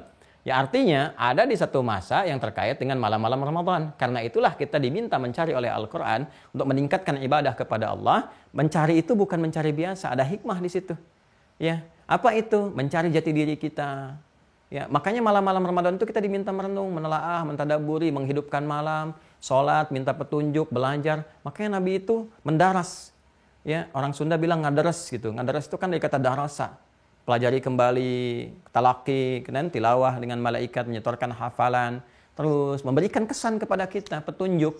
Ini harusnya demikian. Jadi malam-malam tuh merenung. Saya tuh hidup mau kemana sih gitu kan? Mau ngapain sampai usia segini? Terus kalau meninggal itu bagaimana nanti? Kan ditampakkan sekarang banyak meninggal. Apalagi suasana COVID. Ya, yang kemarin rame-rame itu. Hampir tiap hari, ambulan bolak-balik dan sebagainya. Sekarang juga masih rame macam-macam. Dan ini ditampakkan. Kan kita tuh tinggal nunggu giliran kapan kita pulang. Satu kali, ya memang bukan satu kali, sih harus berkali-kali kita merenung. Tapi Ramadan itu kan menjadi nikmat karena itu bulan penuh dengan suasana ibadah. Ya, karena itu motivasinya tinggi dan malam-malam itu kita gunakan untuk menetapkan jati diri kita, membuat satu arah kehidupan, menetapkan kurikulum. Di situ pelajarannya salah satunya ini untuk mengerti sistem kehidupan. Kamu mau kemana? Arahnya bagaimana? Dan hal yang paling dasar adalah yang menerangkan semua ini adanya di mana? Al-Quran. Karena Al-Quran itu saat diturunkan bersamaan dengan pernyataan ini pedoman hidup kita. Karena itulah syiar Quran itu tinggi di Ramadan. Banyak mengkaji lagi, orang mengaji lagi. Perhatikan para ulama kita, Allahu Akbar. Bagaimana berusaha meneladani Nabi dengan maksimal. Ya, berusaha sampai viral kan. Al-Imam Syafi'i itu, ya bagaimana setiap harinya hatam Quran 1 kali, tapi Ramadan bisa 2 kali. Siang dan malam, siang dan malam, siang dan malam. Saking inginnya memaknai ya bagaimana Nabi SAW mengajarkan, memberikan kesan, mentadaburi Al-Quran. Karena Nabi itu kan sudah Nabi, Rasul, terjamin dan menyampaikan risalah. Kalau kita kan bukan.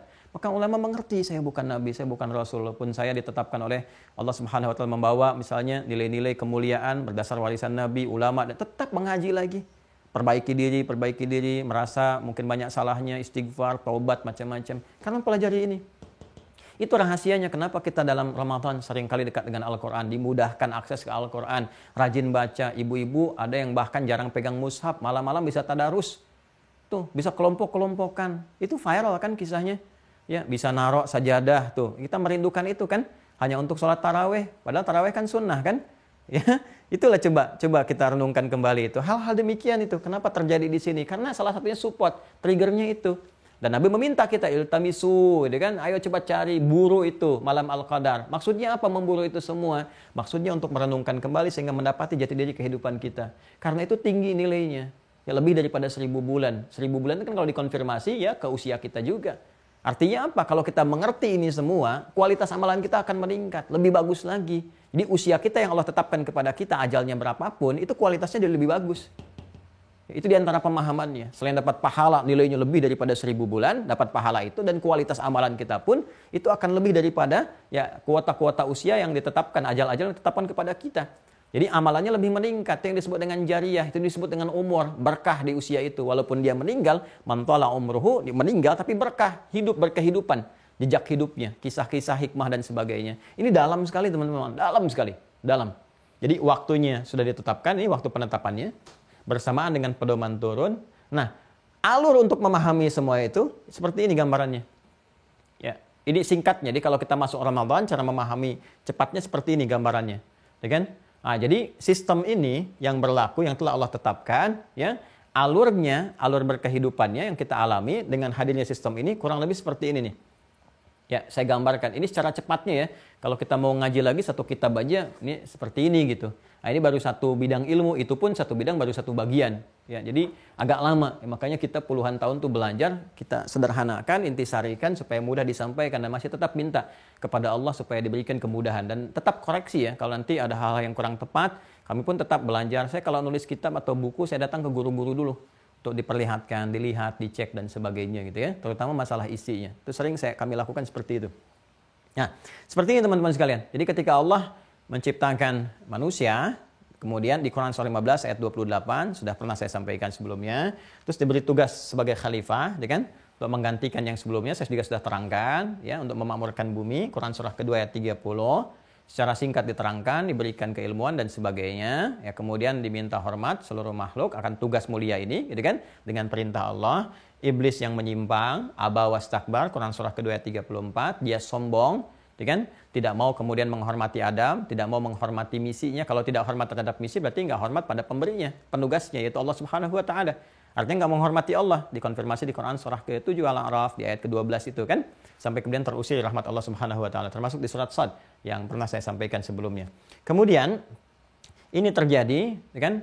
Adam kemudian dengan Hawa pun ya diminta untuk menjalani training di surga, tempat sementara untuk memberikan kesan nanti tempat pulangnya, kan? Tempatnya di jannah, di surga. Kalau yang ini latihan, ada perintah, ada larangan sebagai miniatur latihan sebelum turun ke bumi. Karena surga yang akan kita dapati nanti nggak ada perintah lagi, nggak ada larangan lagi. Semua kenikmatan, semua kenikmatan, semua kenikmatan. Seperti yang pernah saya sampaikan. Di sini masih ada satu perintah dan juga kemudian larangan. Perintahnya nikmati semuanya ini, larangannya jangan dekati wala taqrabu hadhihi syajarata fatakuna minadh dhalimin. Kan?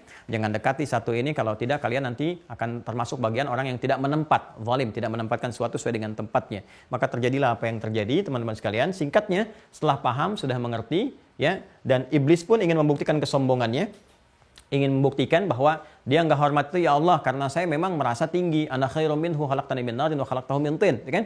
Dikonfirmasi di Quran surat 7 itu, ayat 12 itu kan sampai dengan 13-nya. Nah, maka dari situ dia pun mengajukan kepada Allah bersamaan dengan turunnya Adam, tugasnya itu di bumi sebagai khalifah, saya juga ingin minta bukti ya Allah. Berikan saya keadilan untuk membuktikan. Ya, supaya tidak dicap sebagai yang yang lebih hebat saja, yang sombong saja. Dia mengerti sebetulnya Allah bisa memberikan jalan untuk taubat dan sebagainya. Seperti pernah saya terangkan di akhir tragis iblis itu. Ya, lihat episode akhir tragis iblis yang saya terangkan dulu. Ya, dia mengerti, tapi kesombongan menutup semuanya. Kesombongan. Ya, kan itu kalau mohon maaf kali ya. Ya, diinfeksikan kepada manusia. Ya, lewat was-wasnya itu. Itu penyakitnya akan menular. Penyakit iblis itu menular. Lebih bahaya daripada COVID. Lebih bahaya. Ya, kenapa? Coba cek deh kalau orang sudah terkena jubah kesombongan itu, diingatkan susah. Ya, dan makanya Nabi mengatakan dia menolak kebenaran. Ya, batarul haqq wa ghamtin nas gitu ya. Sombong, angkuh itu dan menolak kebenaran. Menolak kebenaran. Dia tahu itu benar. Ya, yang benar dia tahu si fulan, tapi gengsi untuk mengakui, karena ketutup itu, nggak bisa menerima masukan macam-macam. Tapi dia menyadari itu semua. Nah, itu sifat yang diwariskan iblis selain penyakit kepalang tanggung. Ya udah kamu tanggung begini, lakuin aja deh. Tanggung begini, terusin aja. Dan orang-orang yang menilai kamu salah kok. Itu penyakit iblis juga yang diwariskan. Hati-hati. Hati-hati. Nah, dari sini kemudian, seperti pernah saya terangkan, dia mengonfirmasi bersamaan Adam akan dimulai, dia pun tetap ingin membuktikan kesombongannya. Ya Allah, berikan mereka kesempatan untuk membuktikan saya lebih hebat dibandingkan dengan Adam. Ya kan? Ya itu kan harus diketahui. Ya, harus diketahui dengan keadilan Allah Subhanahu wa taala, harus tampak pada makhluk. Ya, kadar Allah itu harus diketahui jelas, begini begitu disampaikan. Kamu masih ingin begitu, diberikan kesempatan. Kalau dalam bahasa kita kan sederhananya yang kita pahami kan ada jalan tobat, dia nggak milih. Maka Allah pun kan menghardiknya, mengancamnya dengan mengatakan pilihan kamu itu menjerumuskan kamu ke jahanam, ke neraka. Dia malah milih, nggak apa-apa. Rabbi anzirni, ya Allah berikan aku tangguh waktu. Ya sudah, itu pilihan kamu gitu kan. Dan Allah maha mengetahui, baik sebelum, sedang, ataupun akan terjadi. Ditetapkan siapa yang ngikutin kamu semuanya masuk neraka jahanam semua dan sebagainya. Ya, maka ketika Adam turun ke muka bumi, dia pun minta ikut turun dan mengajukan proposal kepada Allah, pengajuan untuk bisa memberikan godaan, provokasi, was-was lewat bagian satu di dalam potensi tubuh manusia yang dikenal dengan fujur, yang telah saya uraikan juga tuntas sebelumnya. Apa hubungan dengan kadar sehingga saya tegaskan kembali tentang pernyataan ini? Hubungannya adalah ketika ini turun semua, tugas dimulai kan? Kalau dimulai, sistem berlaku, ya kan? Semua ditetapkan, sebagaimana sebelumnya pun sudah berlaku. Adam diciptakan semua diciptakan dengan ketentuan, semuanya, segalanya. Malaikat, jin, dan sebagainya. Nah, hukum kehidupan di bumi yang Allah tetapkan di malam Al-Qadar itu dengan turunnya ini, maka di alam yang di bumi berlaku. Ya, dengan fase Adam sebagai khalifah, tugasnya Adam. Berlaku semua dan saat yang bersamaan setan pun turun. Ya, iblis pun turun dengan pasukan-pasukannya yang sifatnya disebut setan itu, ya. Nah, indahnya di sini adalah Allahu Akbar. Yang saya katakan sebelumnya, ingat, bukankah pembahasan qada dan qadar saya buka pembahasan dengan sifat ilmunya Allah, alim. Ini. Selain wallahu ala kulli syai'in qadir, ya, Allahu ala kulli syai'in qadir, yang maha menetapkan segalanya dengan sempurna, maka qadar Allah pun berlaku dengan pengetahuannya. Yang maha juga, kalau ini qadir, ini pasangannya alim. Maha mengetahui. Ya, jadi sebelum terjadi, sedang terjadi, akan terjadi. Karena sifat Rabb itu harus begitu. Sifat Khalik. Seperti yang kemarin saya tegaskan. Makanya berulang-ulang. Dari mulai lambat sampai cepat banget saya tegaskan lagi. Karena yang terpenting itunya. Ya, itu yang seringkali nanti ada sebagian gagal memahami itu. Dan berkonsekuensi agak repot nantinya gitu. Karena terkait dengan bab akidah ini nggak boleh salah. Ya, nggak boleh keliru di sini. Sifat pengetahuan Allah menjangkau semuanya. Semua bagiannya.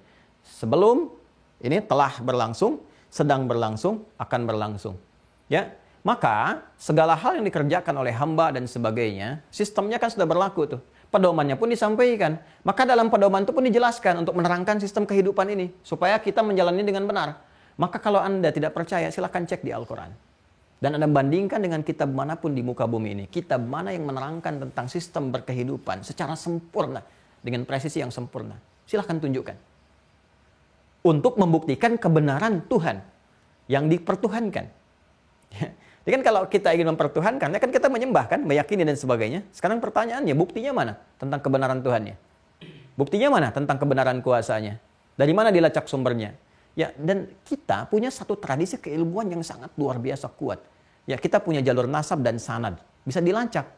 Jadi kita bisa dapatkan, ya di kita itu jangankan Al-Quran yang terjaga, hadis saja yang tersambung pada Rasulullah. Ketika ditanyakan, ini hadis Nabi, kita masih bisa tanya, dari mana taunya Nabi berkata begini? Bisa dilacak itu.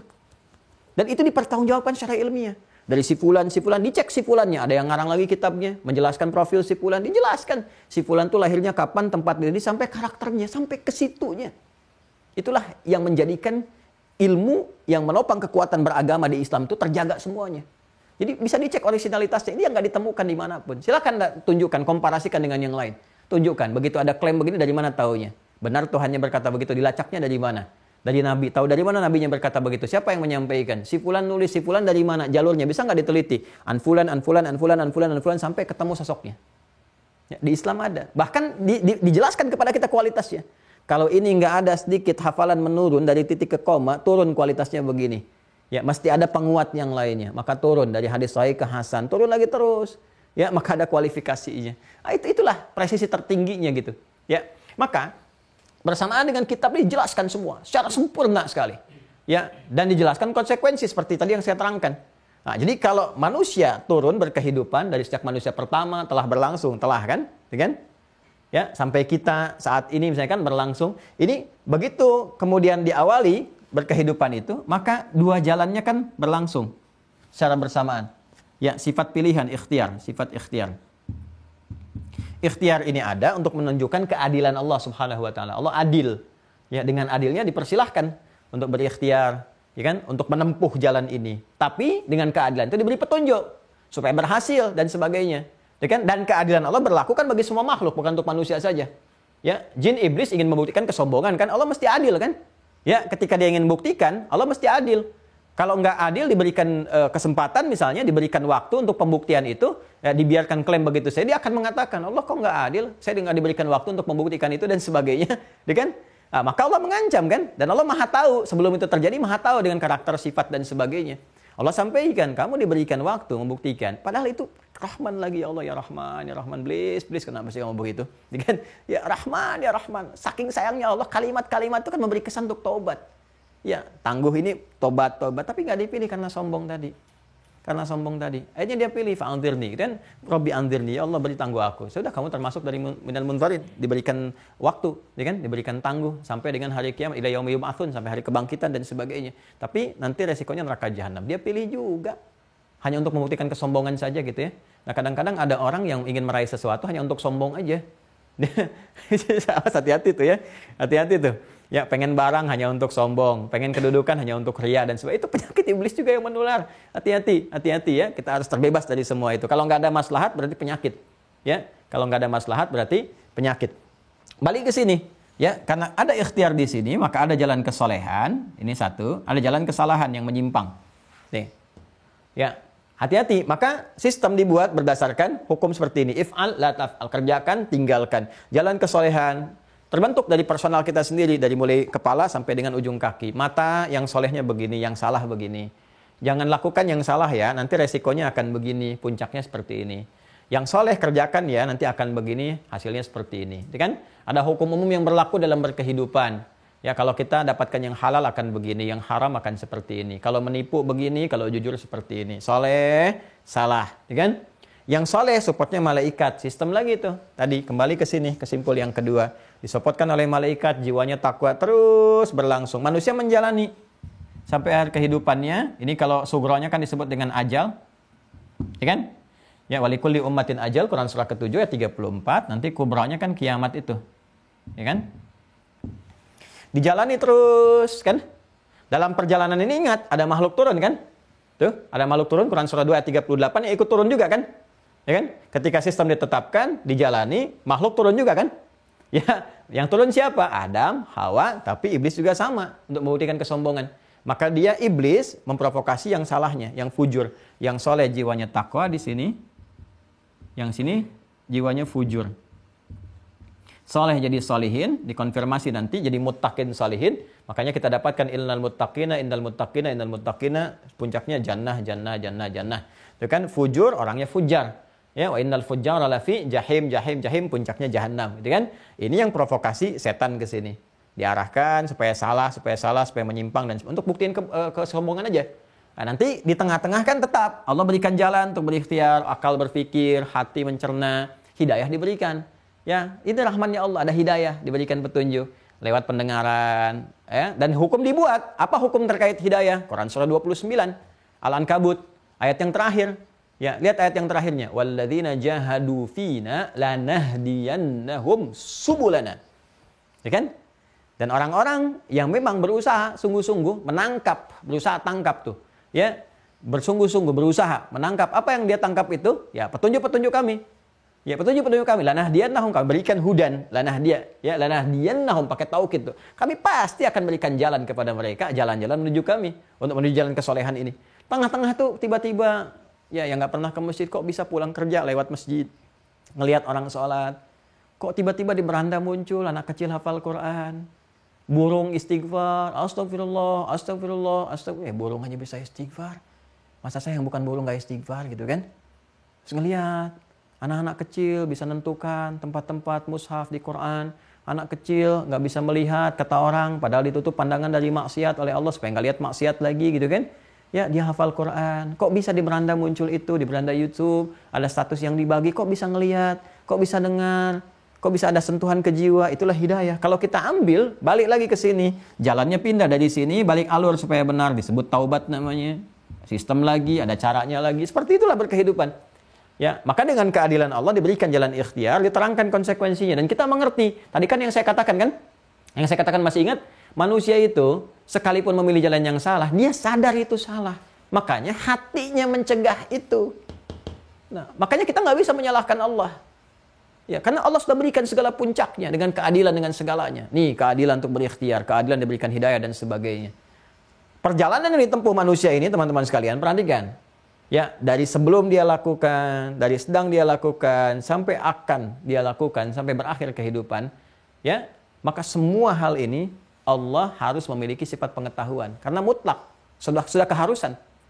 Karena sifatnya khalik, nggak mungkin nggak tahu. Khalik. Harus tahu. Ya, harus tahu. Laisa kamitslihi syai', nggak boleh ada yang serupa dengannya. Saya berikan ilustrasi kecil aja, ya, kecil dan nggak bisa diserupakan dengan ini. Tapi dari sini kita punya gambaran untuk memahami dengan lebih luas. Ya, kalau ada orang membuat game tertentu, ya, anak-anak tuh main video game, main macam-macam dan sebagainya. Pembuatnya pasti tahu kan, ya kan? Kalau mijit ini pasti larinya ke sini nih, mijit ini larinya ini nih.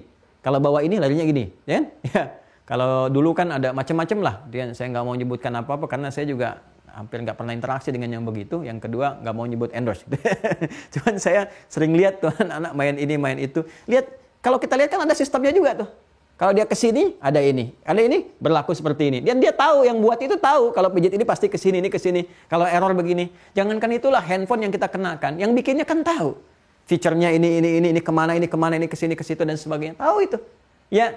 Dan sebelum orang mengaksesnya akan tahu tuh kalau mijit ini pasti akan begini, kalau ini pasti akan seperti ini, sentuhannya akan begini, ini akan begini dan sebagainya. Udah mengerti. Itu dalam dunia kita. Allah harus lebih daripada itu.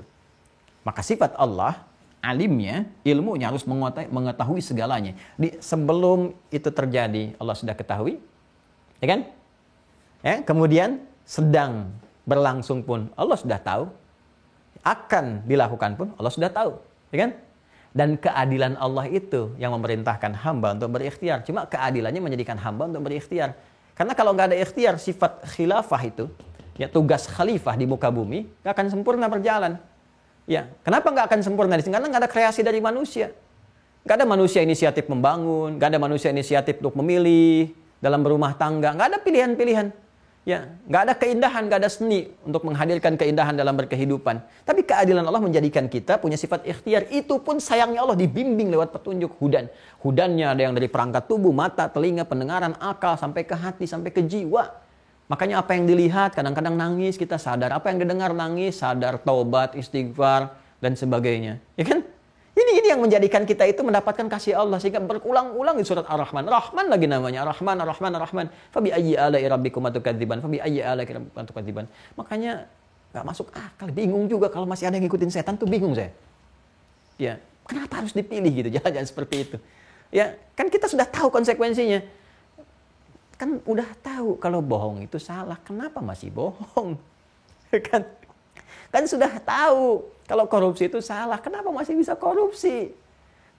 Kan sudah tahu resikonya kalau korupsi itu nanti, mohon maaf, bukan cuma Anda yang rugi, anak-anak kasihan.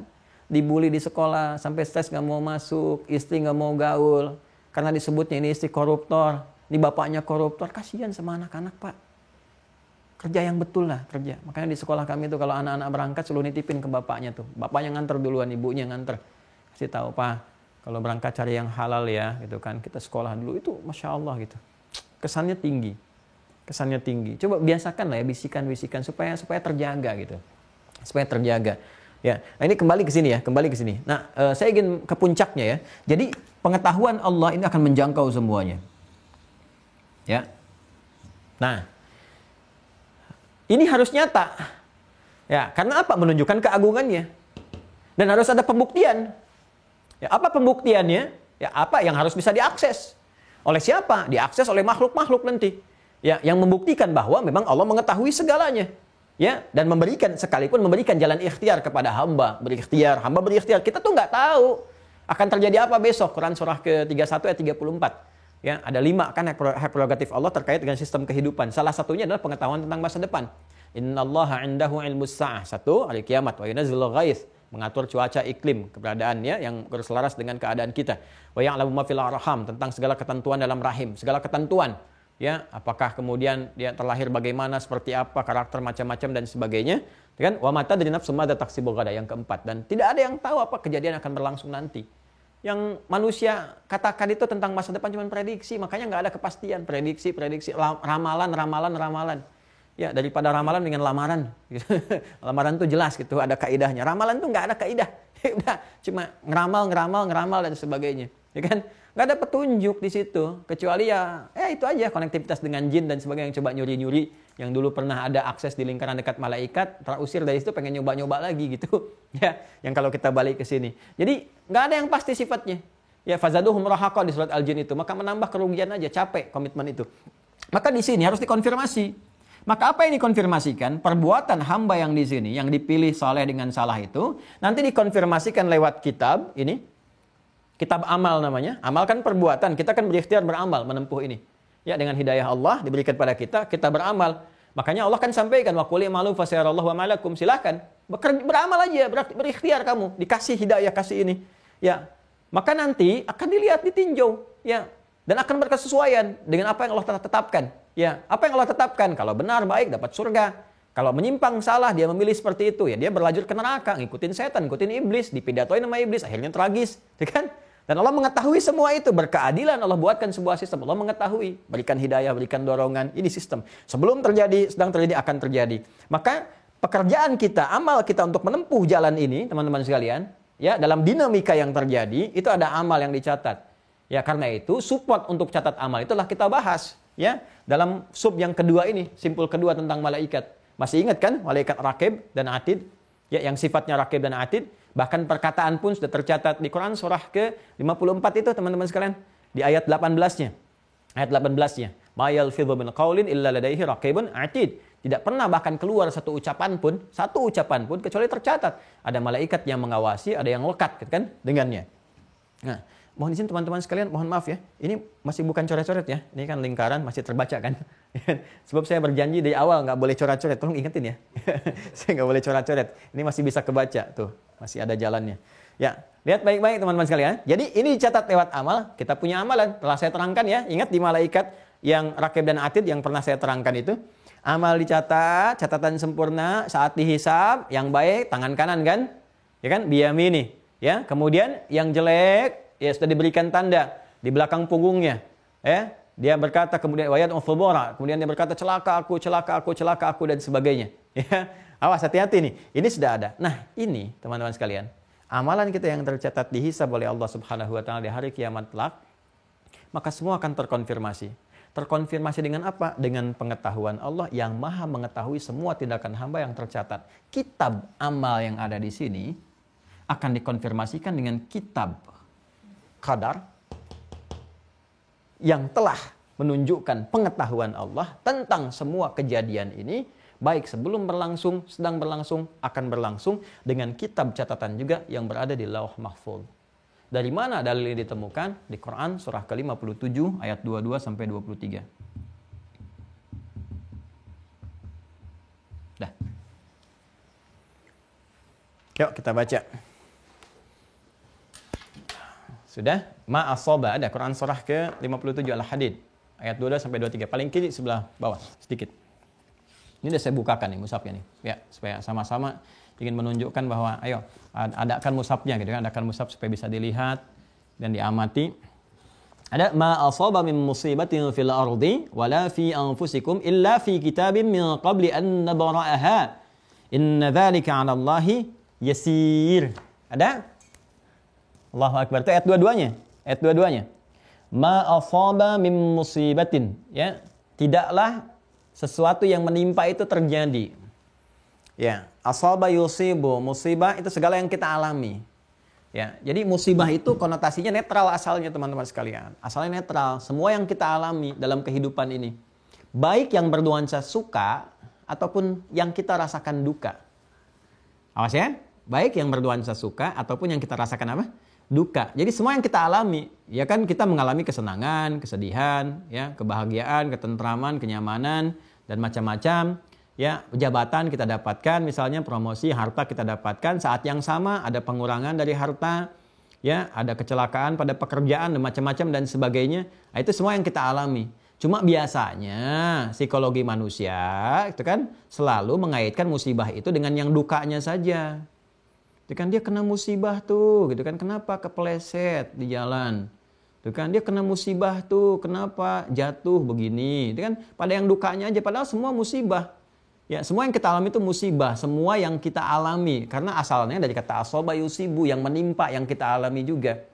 Ya, kalau langsung kepada kita, gitu kan, namanya sayyib. Makanya kalau hujan itu ada menimpa, langsung netes gini, kita katakan berdasar doa Nabi, Allahumma sayyiban nafi'a, ya Allah jadikan hujan yang jatuh menimpa kami ini mengandung manfaat. Ya kan, tidak terjadi sesuatu yang menghadirkan duka mendalam gitu. Kembalikan ke yang tadi, karena semua yang menimpa kita semuanya berdasarkan hukum Allah, ketetapan yang sudah ada dibuat dan kita berikhtiar menjalani. Ya, cuman kan ada sebab akibat, ada sebab, musabbib, musabbab. Ya kan? Musabbib, musabbab enggak usah ditanya, sebab dipelajari. Bingung kan? Iya, makanya kita terangkan. Musabbib, Allah yang menetapkan, bikin hukum. Musabbab, kita yang mengalami, menjalani. Sebab-sebab itu yang dipelajari. Misal, ada orang kecelakaan, meninggal. Ya, meninggal nih. Musabbib yang menetapkan hukum itu Allah. Nggak usah ditanya. Kenapa dia meninggal? Nggak usah ditanya, emang udah ajal. Kenapa Allah mewafatkan dia? Nggak usah ditanya, itu kehendak Allah, kewenangan sesuai dengan sistem ajalnya. Musabbab, orang yang mengalaminya. Sebabnya itu yang dipelajari. Apa yang dia tempuh saat berikhtiar di jalan itu?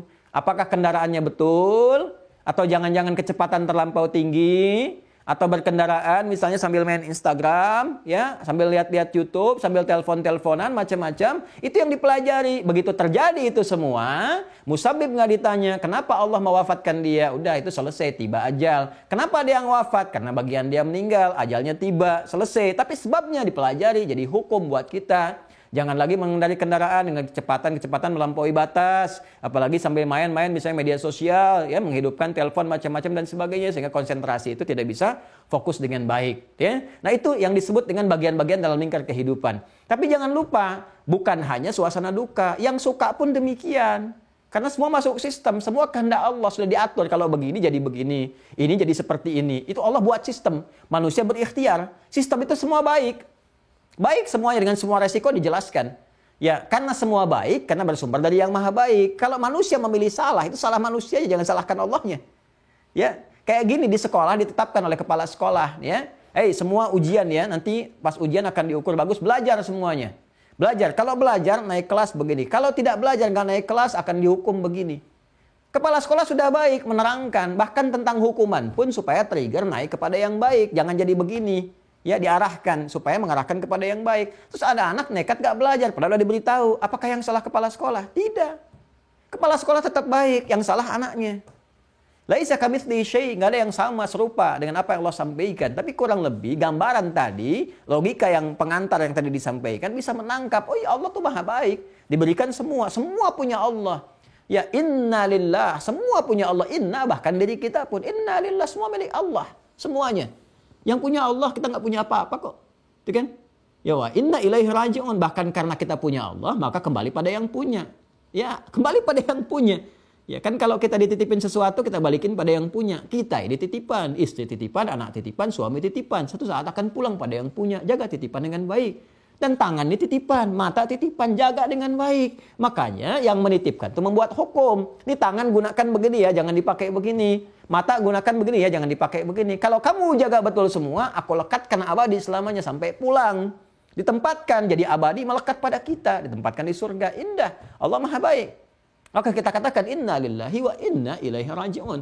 Makanya setiap kali ada musibah, kita katakan inna lillahi wa inna ilaihi raji'un. Dan musibah itu bukan hanya terkait dengan duka, tapi juga ada sukanya. Makanya kalau dulu orang diberi jabatan inna lillahi wa inna ilaihi raji'un, karena merasa titipan. Dan karena titipan, dia punya beban merawat. Kalau benar dapat pahala, kalau salah konsekuensi bermasalah.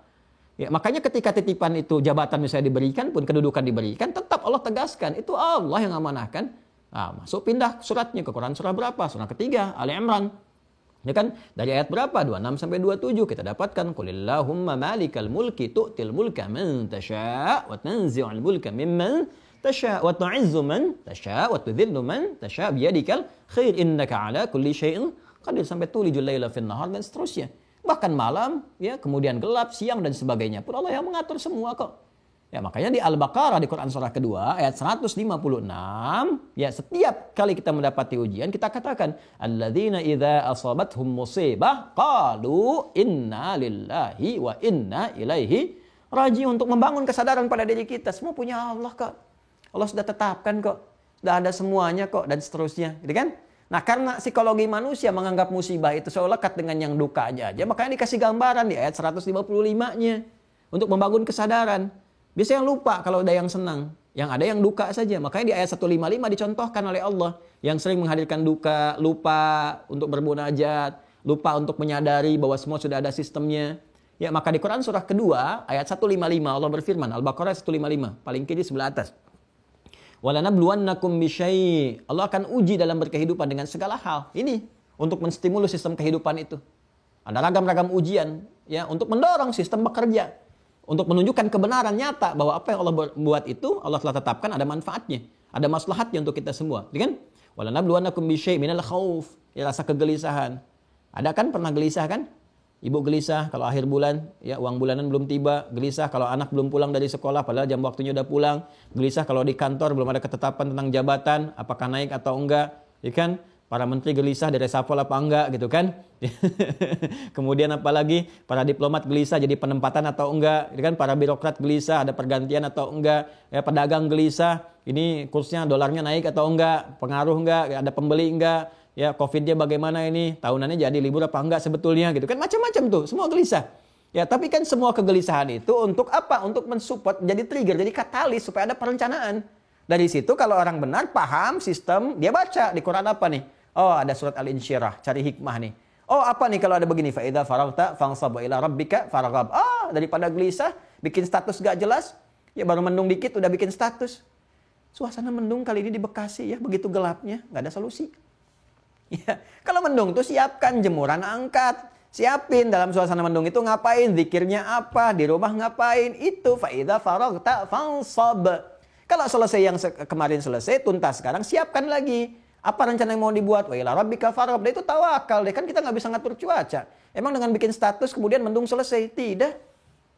Gak ada. Lebih baik kita beramal. Wa qul ya'malu fasarallahu a'malakum. Kerjakan yang positif untuk kita. Nah, itu lebih menenangkan. Keadaan hati yang tenang lapang disebut dengan syarah.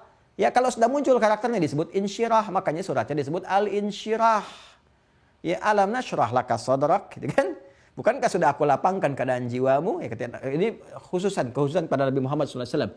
Ini karena Rasulnya spesial, Nabinya spesial, sebelum diminta udah diberikan. Nabi yang lain minta dulu baru dikasih. Dijawab tapi minta dulu. Nabi Musa minta, baru dikasih. Apa permintaannya? Ya, Rabbi syrahli sadri. Ya Allah, lapangkan jiwaku, lapangkan hatiku, lapangkan dadaku. Rabbi syrahli sadri, itu doanya Nabi Musa. Ya, wa yassirli amri, di surat Thaha itu kan. Rabbi syrahli sadri wa yassirli amri wahlul 'uqdatam min lisani yafqahu qauli. Ya, itu minta Rabbi syrahli sadri, minta dikasih. Nabi Muhammad enggak minta dikasih. Alam nasyrah laka sadrak. Nabi Musa, Rabbi syrahli sadri. Nabi Muhammad SAW, alam nashrah laka sadrak. Nabi Musa, wa yassirli amri. Nabi Muhammad, wa nuyassiruka lil yusra. Tuh keistimewaan Nabi Muhammad tuh. Masya Allah gitu kan. Nah kita bukan Nabi, bukan Rasul. Sempurna juga tidak. Dan seterusnya. Gitu kan. Maka apa yang harus terjadi? Harus berusaha mengatur diri.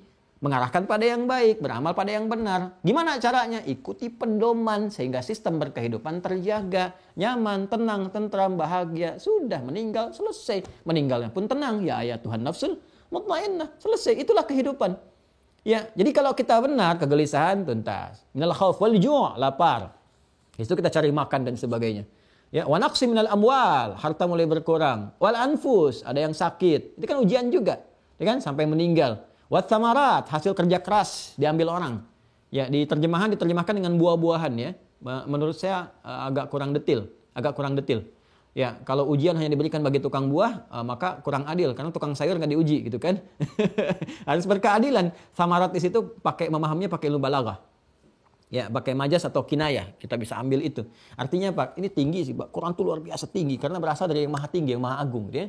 Samarat itu kan buah, nggak mungkin bisa muncul teman-teman sekalian. Kalau nggak ada pohonnya. Pohon tuh dari apa? Dari benih.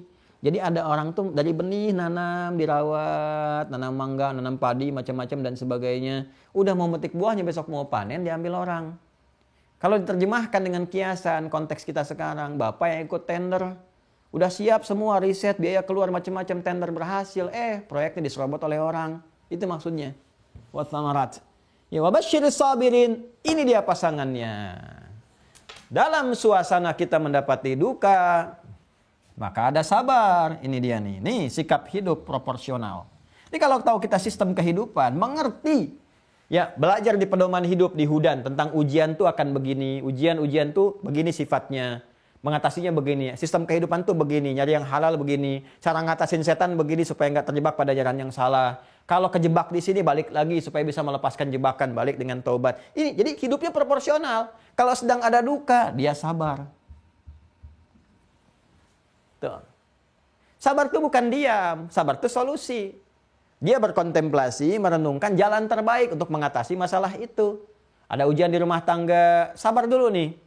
Ya, memang jejak langkah pembuka sabar itu diam sejenak berkontemplasi. Bukan diam membiarkan persoalan, bukan. Udah biarin aja, ntar juga selesai sendiri. Tidak, jadi sekam akhirnya. Akhirnya apa? Ketika terjadi hal lagi di kemudian yang akan datang, ada konflik lebih besar lagi karena yang lain terbawa. Tuh kan, Bapak begini, dulu juga begitu. Dulu begitu tuh, karena nggak selesai. Dibawa lagi. Ya, jadi persoalan cuma masalah senyuman, terus persoalan tagihan listrik yang 10 tahun yang lalu, ke bawah lagi. Jadi kan? Sama, di pekerjaan, di apa-apa pun sering kali begitu. Sabar itu bukan begitu. Sabar itu merenungkan sedikit, sampai Nabi kan juga mencontohkan kepada kita. Diam, tapi nyari solusi, nunggu wahyu dan sebagainya. Kalau kita, wahyu udah disampaikan lewat Al-Quran, disampaikan ke kita lah Rasulullah, dijelaskan. Maka ketika ada persoalan di rumah tangga, di pekerjaan, di macam-macam, diam sejenak, merenungkan apa nih petunjuknya. Baca pedomannya, Qurannya apa. Ada semua di situ. Hadisnya. Apalagi kalau belajar dari awal. Sebelum berumah tangga, lihat fikir rumah tangganya. Mau kerja, pekerjaannya apa, lihat sifatnya nih seperti apa. Pasti ketemu, pasti begitu. Itu pasti itu. Ya, itu nggak pernah meleset. Ya, dan selalu seperti itu. Jadi nggak pernah, never, selalu always. Gitu ya, nggak pernah meleset dan selalu seperti itu. Nggak pernah, never, selalu always. Ya. Itu ya. Jadi itulah sabar. Sabar. Ya, nanti sama juga begitu ada sesuatu yang melahirkan suka, menyenangkan, ya ada proporsional, ada syukur di situ. Syukur. Ya. Kenapa? Karena kita mengerti kalaupun kita dapat berusaha, ikhtiar, dapat jabatan diamanahkan. Ya, kita akan paham. Qulillahumma malikal mulki. Alhamdulillah. Ya, Allah telah menitipkannya kepada saya bukan pada yang lain. Tapi juga inna lillahi wa inna ilaihi raji'un. Kenapa? Karena setiap titipan ini langkahnya cuma 2. Harus dibawa pada yang saleh, nggak boleh salah. Titipan harta, gimana harta jadi saleh? Dikelolanya seperti apa? Lihat petunjuknya. Oh ini nih yang dibawa ke rumah untuk nafkah. Nafkahnya harus begini, nggak boleh bawa yang haram. Maka gunakan gini, proporsional. Oh, kebutuhan di rumah kok cuma sekian. Ada lebihnya, Masya Allah. Kok yang dibutuhkan cuma 10 juta, Allah kasih 100 juta. 90 juta ini buat apa maksudnya yang Allah kasih? Baca lagi petunjuknya. Oh, ada kewajiban zakat. Oh, ada infak. Oh, untuk tabungan masa depan yang umroh, yang haji, yang kita sering berdoa. Ternyata dari sini jalannya. Oh, ternyata saya dulu sering berdoa, ya Allah berikan kesempatan muliakan orang tua saya. Oh, ada infak. Infak itu salah satunya untuk orang tua. Ternyata orang tua bukan dizakati, tapi diinfaki. Ya, Quran surah kedua ayat 215. Yas'alunaka madza yunfiqun. Ya, yas'alunaka madza yunfiqun qul ma anfaqtum min khairin falil walidain. Oh, ternyata ini jawaban dari doa-doa yang lalu. Oh, ternyata ini maksudnya Allah berikan saya kedudukan, cuman titipan. Qulillahumma malikal mulki tu'til mulka man tasya wa tanzi'ul mulka mimman tasya. Dilantik sekarang, 2 bulan kok tiba-tiba di-reshuffle. Dilantik sekarang, setahun kemudian kok sudah berganti. Dilantik sekarang, yang lain kok yang dapat promosi. Ini yang diberitakan dan nyebar-nyebar kartu nama. Ternyata salah lantik. Yang lain yang harusnya jadi. Nah itu tuh. Makanya kalau kita sikapnya proporsional, tahu kita nggak akan macam-macam. Dititipkan kedudukan supaya soleh. Buat kebijakan yang baik, yang bermanfaat, yang berkehidupan. Ya, dalam level-level tertentu. Berbangsa, bernegara, bermasyarakat supaya rakyat tenang, nyaman, baik. Di keluarga supaya anggota keluarga baik. Ya, kalau untuk pribadi masih single, ya, maka biar kebijakan yang baik supaya pribadi terbawa pada yang baik dan sebagainya. Ini jalannya. Ilmu juga begitu, bukan untuk menyimpang, bukan menggunakan ilmu untuk rekayasa tertentu. Ya, termasuk ilmu agama. Jangan sampai dititipkan ilmu, digunakan fatwanya hanya untuk nyari dunia, dikreasikan fatwa sesuai kepentingan-kepentingan materi. Ya, itu nanti masuk jalur yang salah, semua sama. Baik ilmu, harta, kedudukan, plus tenaga. Kan 4 ini yang kita pakai dalam menjalani sistem kehidupan. Kalau nggak pilih ilmu, passionnya turun ke bawah, pengajar, dosen, ilmuwan, macam-macam, atau juga harta, pebisnis, pedagang, apapun namanya, gitu kan? Kemudian juga kedudukan, jabatan, apapun profesinya. Mulai dari presiden sampai macam-macam, sampai turunan, sampai presiden direktur, komisaris, macam-macam. Ya. Nah, dan seterusnya sampai yang keempat tenaga. Tenaga mau dipakai apapun, kan manusia yang memberikan nama. Ya. Tapi pada akhirnya kita yang berkreasi. Mau yang di masjid, ya azan pakai tenaga kan. Mau yang di pasar pakai tenaga, macam-macam. Itu manusia aja yang pilih dengan nama-nama tertentu. Pada akhirnya kita yang menjalani. Jangan sampai salah jadi apapun. Karena kita cuma menjalani ini sampai meninggal. Begitu meninggal selesai deh, gelar manusia nggak ada lagi. Makanya apapun yang ditetapkan, kalau kita tahu hukum ini, proporsional hidup kita. Innalillahi wa inna ilaihi raji'un. Semua kembali kepada Allah, ya kan? Dan semua Allah yang tetapkan, dan kita akan proporsional. Kenapa? Ya, karena ma asaba min musibatin fil ardi wala fi anfusikum illa fi kitabim min qabli an nabraha. Inna dzalika 'ala Allahi yasir. Ya kan? Karena semua yang terjadi itu Allah Maha tahu. Dan pengetahuan Allah itu meliputi segalanya. Untuk membuktikan itu semua tercatat kemudian di Lauh Mahfuz. Itu kitab yang jelas. Ya, fi kitabin min qabli an nabraha. Jadi pengetahuan Allah sudah menjangkau semuanya untuk membuktikan bahwa Allah Tuhan yang hak, mengetahui semuanya, terdokumentasikan dalam kitab Lauh Mahfuz. Nanti kitab ini akan mengonfirmasi apa yang telah kita kerjakan, dicatat oleh malaikat. Jadi malaikat pun sadar, malaikat nggak tahu apa-apa kecuali Allah yang telah tetapkan. Malaikat akan mengagungkan Allah. Saya diberi tugas, kata Rakib, kata Adi, nyatat. Ternyata Allah sudah Maha tahu segala yang dicatat. Sama antara yang dihisab kitab catatan malaikat dengan yang telah Allah tetapkan dengan pengetahuannya, Allah Maha tahu tadi, sama persis. Sama. Tapi memahami itu dalam konteks berkehidupan kita nggak tahu. Karena nggak tahu, kita berikhtiar. Itu. Karena hukum Allah pun menetapkan ikhtiar. Ya, pengetahuan Allah itu berlaku pada ikhtiar kita tadi itu. Jadi Allah sudah tahu apa yang akan kita kerjakan. Cuman kan karena kita nggak tahu. Kita nggak paham, kita nggak ngerti. Ya kan? Dari awal sampai ke akhir. Tapi Allah beri jalan lewat kitab. Nih yang kamu tempuh nih begini. Resikonya akan seperti ini. Kita menempuh itu dengan ketidaktahuan kita, diberi petunjuk. Tempuhlah yang soleh, jangan kerjakan yang salah. Resiko begini. Apa yang akan kita kerjakan Allah sudah tahu lebih dulu. Terdokumentasikan. Nanti dikonfirmasi antara kitab yang dicatat oleh malaikat.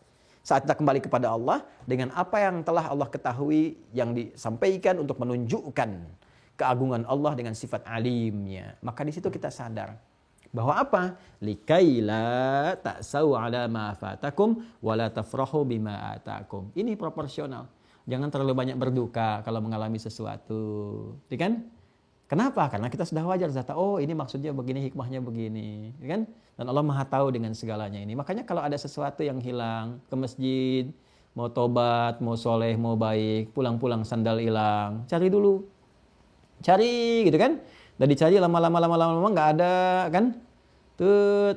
Maksudnya apa? Mungkin ada harta saya yang dulu nggak tepat, ya kan? Harta saya yang dulu mungkin menyertakan yang haram. Maka Allah nggak suka ketika saya mau jadi baik, yang soleh, yang salah masih ada yang melekat. Yang haram masih ada. Maka pelan-pelan dihilangkan. Begitu sadar, sedang duduk, tiba-tiba Allah kirimkan datang DKM. Kenapa Pak? Enggak apa-apa Pak, ini lagi nunggu aja pulang. Kok belum pulang? Iya mau pulang. Kok alas kakinya kemana? Ya justru itu tadi nyari-nyari nggak ketemu. Udah nih carikan sana. Masya Allah ganti yang baru. Kalau datang pakai sendal jepit tadi kan, dibelikan sendalnya sendal bagus itu macam-macam. Baru lagi dan dari yang halal. Masya Allah ya. Dan banyak hal gitu, banyak hal yang terjadi. Kalau kita sadar dengan semua itu maka kehidupan proporsional. Itulah qada dan qadar. Jadi menjalani hidup itu nanti santai saja, nikmat, tenang. Ya santai dalam pengertian senang dan tenang. Karena semua tahu kalau begini ya nggak usah terlalu berlebihan lah nyikapinnya. Ya itu yang terjadi. Makanya banyak orang-orang dulu tuh Masya Allah yang paham ini mengerti sekali. Ya satu kali ada ini kisah viral ya, sangat viral sekali.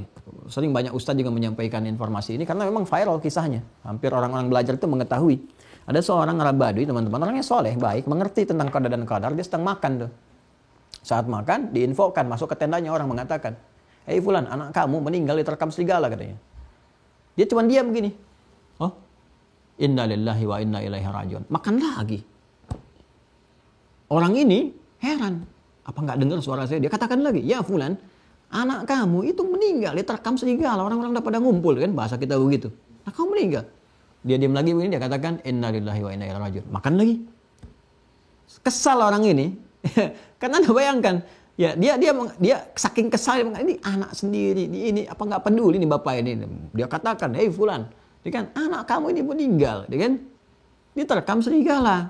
Kenapa kamu malah makan sibuk begini? Kamu datangi anak kamu begini, urus dan sebagainya." Maka ketika sudah mengerti sampai 3 kali disampaikan, dia kan, oh dia belum paham, maka diterangkan oleh orang ini. Kamu tahu tidak? Kamu yang mendesak saya sekarang, ya kan, tidak akan pernah bisa membangkitkan anak saya yang sudah wafat itu. Allah sudah tetapkan dia meninggal. Ya, kalau saya kedakan sekarang, langsung buru-buru dan sebagainya, saya gelisah tidak mempersiapkan diri, maka jelek juga. Akhirnya, saya buru-buru, tidak mempersiapkan apa-apa dan sebagainya. Dan ini yang telah Allah berikan kepada saya makanan, tidak saya habiskan. Ini kan rezeki juga. Jadi biarkan saya cepat dulu menghabiskan ini supaya saya cepat mengurus anak saya siapkan. Daripada kamu selak-selak terus dari tadi. Jadi biarkan saya menghabiskan makanan sebagai takdir yang Allah tetapkan kepada saya, ya, supaya menjadi pahala kebaikan. Setelah itu saya urus anak saya. Kebayang nggak? Ya, ini jangan salah paham ya. Jangan melihat bahwa ini bapak nggak peduli sibuk makan. Tidak. Dia melihat jangan sampai ada makanan yang sia-sia ditumpahkan. Jadi bagian-bagian setan, bagian-bagian yang tidak baik dan sebagainya. Jadi dia segerakan untuk selesaikan makanan itu. Selesaikan dalam waktu yang cukup singkat. Selesai dia kenyar. Dia selesaikan anak yang sudah diurus oleh masyarakat. Dia datang ke sana. Kemudian dia selesaikan. Ini yang dimaksud proporsional. Maksudnya apa? Dia pertama ucapkan inna lillahi wa inna ilaihi rajiun sebagai takdir penetapan imannya kepada Allah. Udah. Saya meratapi pun berteriak ini itu pun tidak akan menghidupkan kembali. Jadi kita sabar, kita tawakal, tapi ikuti jalur hukumnya, bukan didiamkan. Sebabnya apa? Kalau sebab yang wajar karena penyakit, kalau sedih itu wajar, menangis itu wajar, itu biasa. Yang salah itu meratapi, kenapa harus dia ya Allah? Dia kan kenapa bukan temannya aja? Enggak begitu. Kenapa bukan ini aja? Tidak begitu juga gitu kan. Itu sudah takdir, sudah selesai. Musabib enggak ditanya, musabab enggak ditanya, sebab yang dikoreksi. Jadi belajar dari yang tadi, yang saya maksudkan adalah bagaimana dia menyikapi secara proporsional. Diucapkan inna lillahi wa inna ilaihi rajiun. Yang kedua kemudian dia habiskan dulu apa? Rizki yang telah Allah berikan kepada dia. Selesai gitu kan, dengan proporsional tentunya. Terus dia kejar, dia selesaikan. Ya, dia baguskan, dia terima, ucapkan terima kasih ke masyarakat. Kemudian dikafani, disolatkan, ya, sebelumnya dimandikan. Lalu setelah itu selesai. Nah ini yang saya maksudkan. Jadi kalau ada kejadian pun kita belajar dari hikmahnya. Ada kejadian tertentu, ya kita proses semuanya, sebabnya kita cari. Kalau ada tindakan hukum, selesaikan secara hukum. Nanti semua yang terkait dengan sistem hukum itu akan dihisab di hadapan Allah.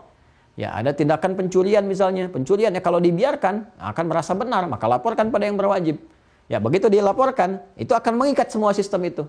Ya kalau diterima, diproses, ya maka berlaku benar nih, amanah ditugaskan. Kalau diniatkan ibadah oleh pemangku hukum, maka dapat pahala. Jangan salah, dapat pahala juga.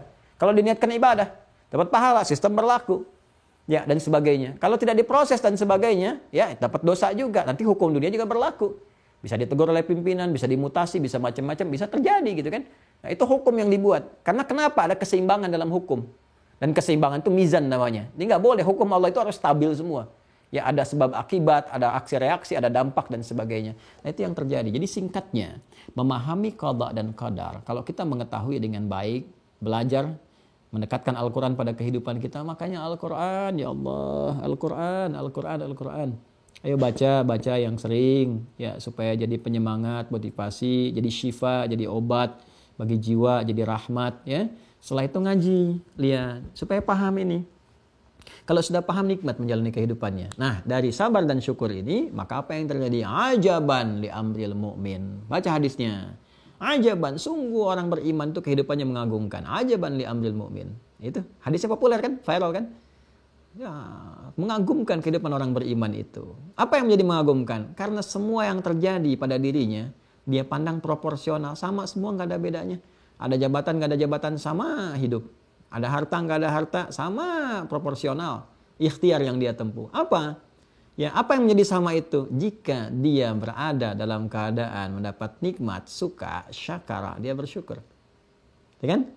Dan jika dia merasakan keadaan duka, dia bersabar. Jadi nggak ada bedanya bagi dia suka dan duka. Dia melihatnya sebagai ujian dari Allah. Alhamdulillah, sehat. Alhamdulillah, sholat dan sebagainya macam-macam kerjakan. Proporsional. Sakit, alhamdulillah, Allah uji. Ya, di situ apa yang bisa dilakukan? Peluang untuk istighfar, peluang untuk tahajud, peluang untuk berdoa. Alhamdulillah yang tidak pernah saya dapatkan saat saya sehat, dapatkan saat saya sakit. Ya, itu cara melihatnya. Maksudnya bukan pengen sakit, bukan. Maksudnya dalam setiap keadaan kita sikapi proporsional. Ya, makanya ada ulama-ulama tertentu yang kadang-kadang unik cara memahaminya. Ada ulama pernah sehat kan, dia suka sakit. Nah, satu kali dia nggak sakit, nangis malah. Nangis, terus orangnya heran. Mabi kayak Syekh, kenapa Anda Syekh? Katanya. Saya tuh bingung, kok saya belum sakit jadi bulan ini katanya. Saya makin heran orang yang nanya, kok kenapa begitu? Kan Nabi bilang, kalau sakit itu ada peluang kita beristighfar, ada peluang dosa diampuni. Saya takut karena nggak sakit, ini dosa-dosa saya nggak diampuni. Coba dia cara berpikirnya. Bukan pengen sakit, bukan. Ya, tapi ada sesuatu yang tinggi yang perlu kita maknai. Bagaimana orang ini sangat proporsional. Jadi saat sakit dia manfaatkan sabda Nabi petunjuknya, ayat-ayat Quran petunjuk dimanfaatkan, tingkatkan ibadah, rajin istighfar. Saat sehat pun dia isi dengan syukur. Dia isi dengan tingkatkan ibadah juga. Dia isi dengan macam-macam sesuai dengan porsi ibadahnya. Itulah qada dan qadar. Jadi qada, ya, qadar telah tuntas disampaikan, qadar sistem kehidupan yang dibuat, takdir dibuat secara sistematis dengan terbaik, ya, sesuai dengan kemaslahatan, presisi yang sangat sempurna. Kita menjalannya dengan ikhtiar, semua ada konsekuensinya. Allah berkehendak memberikan hidayah kepada kita supaya tidak salah langkah. Manusia memilih dan semua pilihan manusia yang ditempuh itu Allah sudah mengetahuinya. Untuk mengonfirmasi ini semua, maka Allah tetapkan ada kitab di Lauh Mahfuz yang nanti akan ditunjukkan kepada kita untuk mengonfirmasi amalan kita yang dicatat oleh malaikat. Jadi malaikat pun akan mengagungkan Allah, ya, mengta'zimkan Allah. Kenapa? Karena menyadari bahwa Allah Maha Kuasa. Mereka nyatat-nyatat yang telah dicatat oleh mereka sama persis dengan apa yang telah Allah ketahui keseluruhannya karena menjangkau segala hal. Pun demikian dengan kita pun. Alhamdulillah kita bersyukur. Ya, kemudian kita kembali kepada orang-orang yang beriman, bersama, berkumpul dan sebagainya mendapatkan rahmat Allah, dan setiap detil itu terjadi, keputusannya disebut dengan qada. Setiap detil ya. Qadar sistemnya berlangsung berkehidupan, setiap detil berlaku, kun terjadi, fayakun jadi. Ya, itu disebut qada. Jadi begitu berlangsung tetap itulah qadanya. Sistemnya disebut dengan qadar, ketetapan Allah yang menjadi hukum berkehidupan qadar. Begitu setiap satuannya berlangsung terjadi kun atas perintah Allah, fayakun terjadi, maka itu disebut dengan qada. Karena itu kata qada dalam Al-Qur'an dilekatkan dengan kalimat kun fayakun. Jelas ya? Ya, kata qada dalam Al-Qur'an ya dilekatkan dengan kalimat apa? Kun fayakun. Jadi kalau bicara kun fayakun bukan film, itu bicaranya masalah qada. Ya, seperti kiamat sudah dekat itu bukan film, itu iqtarabatis sa'ah gitu ya. Jadi itu yang kalimat kun fayakun dan qada pertama disebutkan di Quran surah kedua Al-Baqarah ayat 117. Paling kiri di pertengahan. Badi'us samawati wal ard wa idza qada amran fa innama yaqulu lahu kun fayakun. Nah, inilah hidup.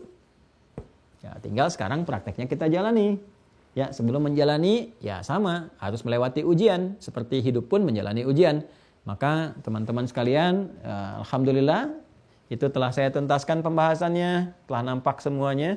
Dan janji saya tidak mencoret-coret, tapi memberikan satu isyarat-isyarat saja. Sehingga citranya nanti teman-teman di admin juga bisa foto, kemudian disampaikan. Anda bisa download, jadi bisa lihat. Nanti detail pembahasannya Anda tinggal lihat, dengarkan ceramah-ceramah, lihat alurnya kemana, pahami yang sebelumnya.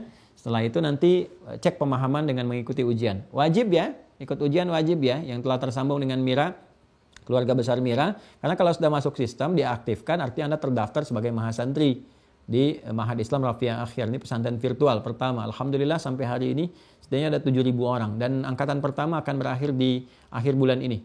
Jadi yang belum bergabung dipersilahkan ya, dengan senang hati silahkan bergabung teman-teman sekalian. Dan ini orientasinya kita benar-benar untuk belajar. Ya, jadi bukan mencari profit, bukan mencari ini, itu tidak ya. Kalaupun Anda masuk ke Wah Corner pertama kali itu kan hanya beli paket aja dan itu pun juga nggak seberapa gitu ya, sesuai dengan kebutuhan Anda. Ganti cetak, ganti macam-macam dan sebagainya, dan itu disupportkan kembali juga.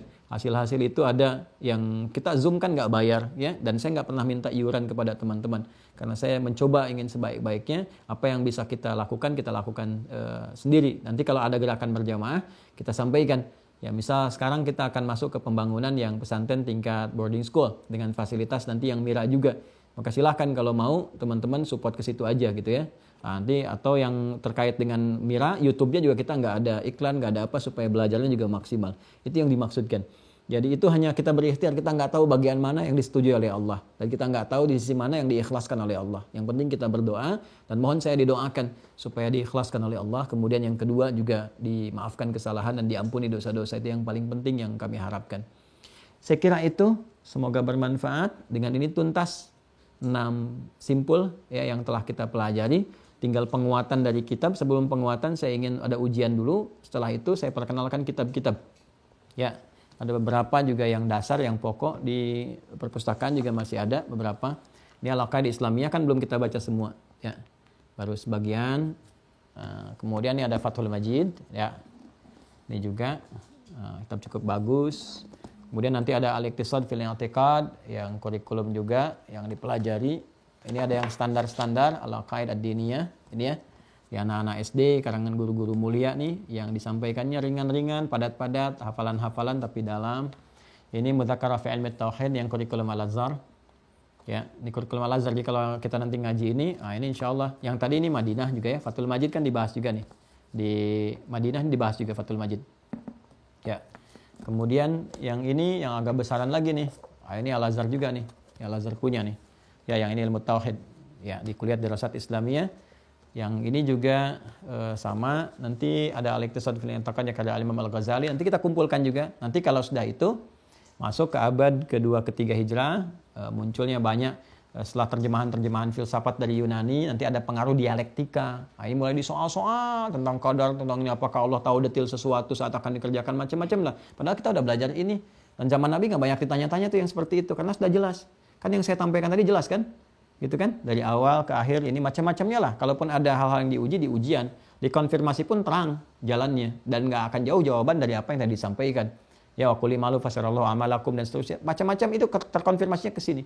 Nanti timbul dialektika itu setelah nanti ada terjemahan-terjemahan filsafat dari Yunani, didialogkan, didialektikakan, muncullah diuji.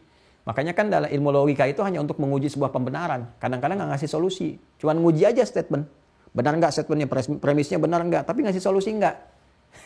Itu ya. Nah, jadi untuk mempertahankan, menguatkan logika bagus, tapi untuk ngasih solusi dalam berkehidupan belum tentu. Ya, karena kadang-kadang ahli logika juga nggak konsisten. Dia menguji pernyataan, tapi dia sendiri nggak ngamalkan gitu. Ya, ya. Jadi akalnya sehat, tapi amalnya belum tentu sehat gitu. Nah, makanya akal dengan amal itu harus berimbang. Nah, untuk menjadikan akal dan amal itu sehat, imannya harus sehat. Ya, maka akal sehat juga bagus, tapi kalau imannya nggak sehat bermasalah. Iman yang sehat itu bagus untuk memberikan imun yang kuat kepada kesehatan akal dan kekuatan tubuh. Catat jadi status tuh. Jadi kalau kita ke sini selesai semuanya. Tuntas. Nanti begitu ada dialektika muncul, dialektika ini. Sampai dari situ nanti lebih kompleks lagi. Kompleksitasnya mana? Ketika muncul peradaban Islam di barat, di timur, selesai di bawah. Orang Islamnya malah menjauh dari Quran. Ketika menjauh dari Quran, jauh dari hadis, terlena oleh materi macam-macam. Nah, produknya diambil. Ya, ada orang-orang yang tidak menginginkan itu tumbuh lagi, bikin gerakan. Gerakannya disebut orientalis. Nanti ada babnya sendiri. Alhamdulillah saya diberikan kesempatan oleh Allah untuk belajar tentang itu. Jadi ada kitabnya ada dan udah berjumpa dengan tokoh-tokohnya. Jadi saya dulu ketemu tokoh-tokohnya, tahu siapa si fulan, apakah dia sendiri ataukah kerja berkelompok. Ya, bagaimana pekerjaannya dan sebagainya, kampus-kampusnya di mana. Kadang-kadang yang nggak paham tuh ya terbuai aja. Oh, saya ke Eropa kampus di sini. Padahal itu kampus tuh dibuat oleh orientalis. Jadi makanya kalau ada jurusan nggak semuanya salah, ada yang bagus-bagus jurusan umum ini. Tapi kalau udah masuk ke pemikiran hati-hati. Ya apalagi pemikirannya sudah masuk dunia Islam, dunia Timur. Ya, itu udah pasti ada misi-misi tertentunya. Makanya jangan heran kalau pulang kok ada aneh-aneh gitu. Dulu sholat gak ada masalah.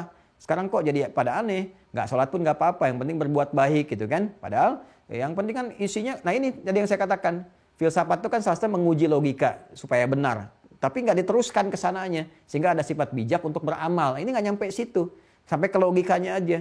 Kan logikanya sholat itu kan premisnya sederhana. Ya orang sholat itu terbebas dari perbuatan keji dan mungkar. Jadi kalau saya bisa menjaga perbuatan keji dan mungkar, nggak usah sholat lagi dong. Secara logika, kalau kita nggak benar cara mempelajarinya, salah tangkap, kita merasa itu benar statementnya. Sholat fungsinya mencegah perbuatan keji dan mungkar. Kalau saya bisa mencegah perbuatan keji dan mungkar, nggak usah sholat dong. Bagaimana jawabnya? Katakan pada orang seperti itu, meninggalkan sholat itu mas termasuk perbuatan mungkar. Selesai. Ya. Nah, jadi kadang-kadang kalau ada kekuatan logika dijawab dengan logika lagi. Kita nanti belajar, saya tunjukkan beberapa. Ya. Nanti ada sekarang dipopulerkan, sering banyak terjebak. Ya, pemahaman awam terutama. Ya, mau dibawa kemanapun, ke aspek-aspek dalam kehidupan sosial, politik, ekonomi, kadang banyak. Ini makanya logika yang benar, maka di matematika juga ada logika. Untuk menguji kebenaran dalam angka-angka yang sifatnya pasti gitu kan, nanti terbawa ke rasionalitas, terlatih, terasah. Dan orang yang sering baca Quran, ngaji, apalagi bahas hukum, fikih, itu akan terasah cara berpikirnya. Jadi mengerti apa yang akan dibahas. Nanti lucu deh kalau belajar ilmu mantik itu lucu gitu ya. Jadi ada yang salah premisnya, premis benar tapi kesimpulan salah. Ya, pilih mana misalnya orang muslim yang koruptor dengan saya non muslim yang jujur. Nah, itu kan udah salah tuh. Ya, udah salah kalau premisnya netral asalnya. Ya, tapi masa iya sih nggak ada orang Islam yang jujur gitu kan? Ya, masa iya dari sekian nggak ada orang Islam? Makanya ada namanya apple to apple. Harus sama sebanding apel bandingkan dengan apel. Jangan bandingkan apel dengan terasi. Yang nggak jujur bandingkan dengan yang nggak jujur lagi. Koruptor bandingkan dengan koruptor lagi. Jujur bandingkan dengan jujur lagi. Baru seimbang. Ya, ada yang premisnya benar, kesimpulan salah. Misal gitu kan, monyet suka pisang. Nah, kemudian Asep suka pisang. Ya, kan monyet suka pisang, Asep suka pisang. Ini premisnya benar. Monyet benar suka pisang, Asep benar suka pisang. Cuman kesimpulan salah. Nah, maka apa kesimpulannya? Maka Asep sama dengan monyet. Kan keliru kan? Itu keliru gitu. Jadi ada beberapa yang diterapkan dalam kehidupan. Ya, contoh kalau salah, ini muslimnya yang salah, orangnya yang disalahkan jilbabnya, disalahkan orangnya, disalahkan Islamnya. Maka muncul gerakan namanya Islam liberal. Padahal yang benar kan muslimnya. Dia yang punya pola pikirnya, Islamnya nggak begitu. Kenapa yang disebutnya Islam liberal? Islam plural, Islam inklusif, Islam eksklusif. Padahal Islamnya jelas Islam. Dari dulu Islam begitu. Nggak pernah ada orangnya yang bertindak begitu. Nah, makanya kalau ada orang mencuri, kok yang disalahkan jilbabnya? Ya kan? Yang kena demikian, yang dipakai kok jilbabnya dan sebagainya. Nah, itu cara berpikir yang keliru. Nah, ini terapannya sudah ada di lingkungan kita, tapi cara berpikirnya nggak benar. Maka ini harus diperbaiki. Memperbaiki ini dasarnya mesti kuat dulu. Jadi kalau Bapak Ibu ngelihat begitu, nanti insya Allah sudah ada hidayah. Sudah paham nih kalau ini keliru. Kita benarkan. Tapi benar pun proporsional. Tidak untuk menghujat manusianya, tidak untuk menghujat orang bahkan namanya, tapi lebih memperbaiki perbuatannya. Itu indah. Berislam itu cukup deh manusia pada muslim, insya Allah damai kehidupan. Tapi berislam yang benar, dengan cara yang benar. Ya kan? Nah, ini teman-teman sekalian, mohon maaf saya detilkan yang terakhir ini karena kita juga gelisah dengan suasana-suasana yang ada gitu kan. Karena perbuatan-perbuatan tertentu, apalagi yang sifatnya manipulatif. Sekarang banyak orang pakai agama. Ya nyamar-nyamar bikin pesantren, bikin itu, padahal enggak tuh modus aja gitu. Kemudian ada tindakan-tindakan yang buruk di situ. Ya, praktekkan hukum berkeadilan. Seperti yang terjadi kemarin-kemarin itu kan. Modusnya bikin pesantren, padahal setelah dicek tempatnya itu bukan tempat seperti itu. Ya, dijadikan kemudian sebagai pemuas hasrat dan sebagainya. Itu hukum aja, hukum yang berkeadilan.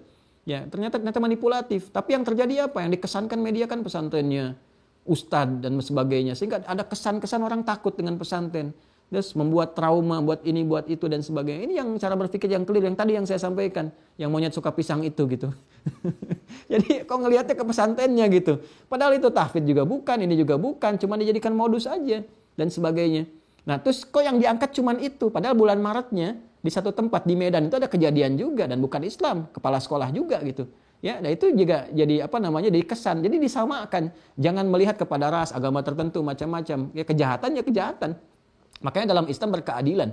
Sampai Nabi memberikan satu ilustrasi. Ya, law kanat Fatimah binti Muhammad dan sarakat laqata'tu aydiha. Kalaupun Fatimah binti Muhammad sallallahu alaihi wasallam itu kan mencuri terbukti, aku akan sendiri yang akan potong tangannya. Dan enggak mungkin Sayyidah Fatimah mencuri. Mulia putri Rasul, Masya Allah, luar biasa. Akhlaknya macam-macamnya. Tapi Nabi memberikan sebuah gambaran konsepsi berkeadilan.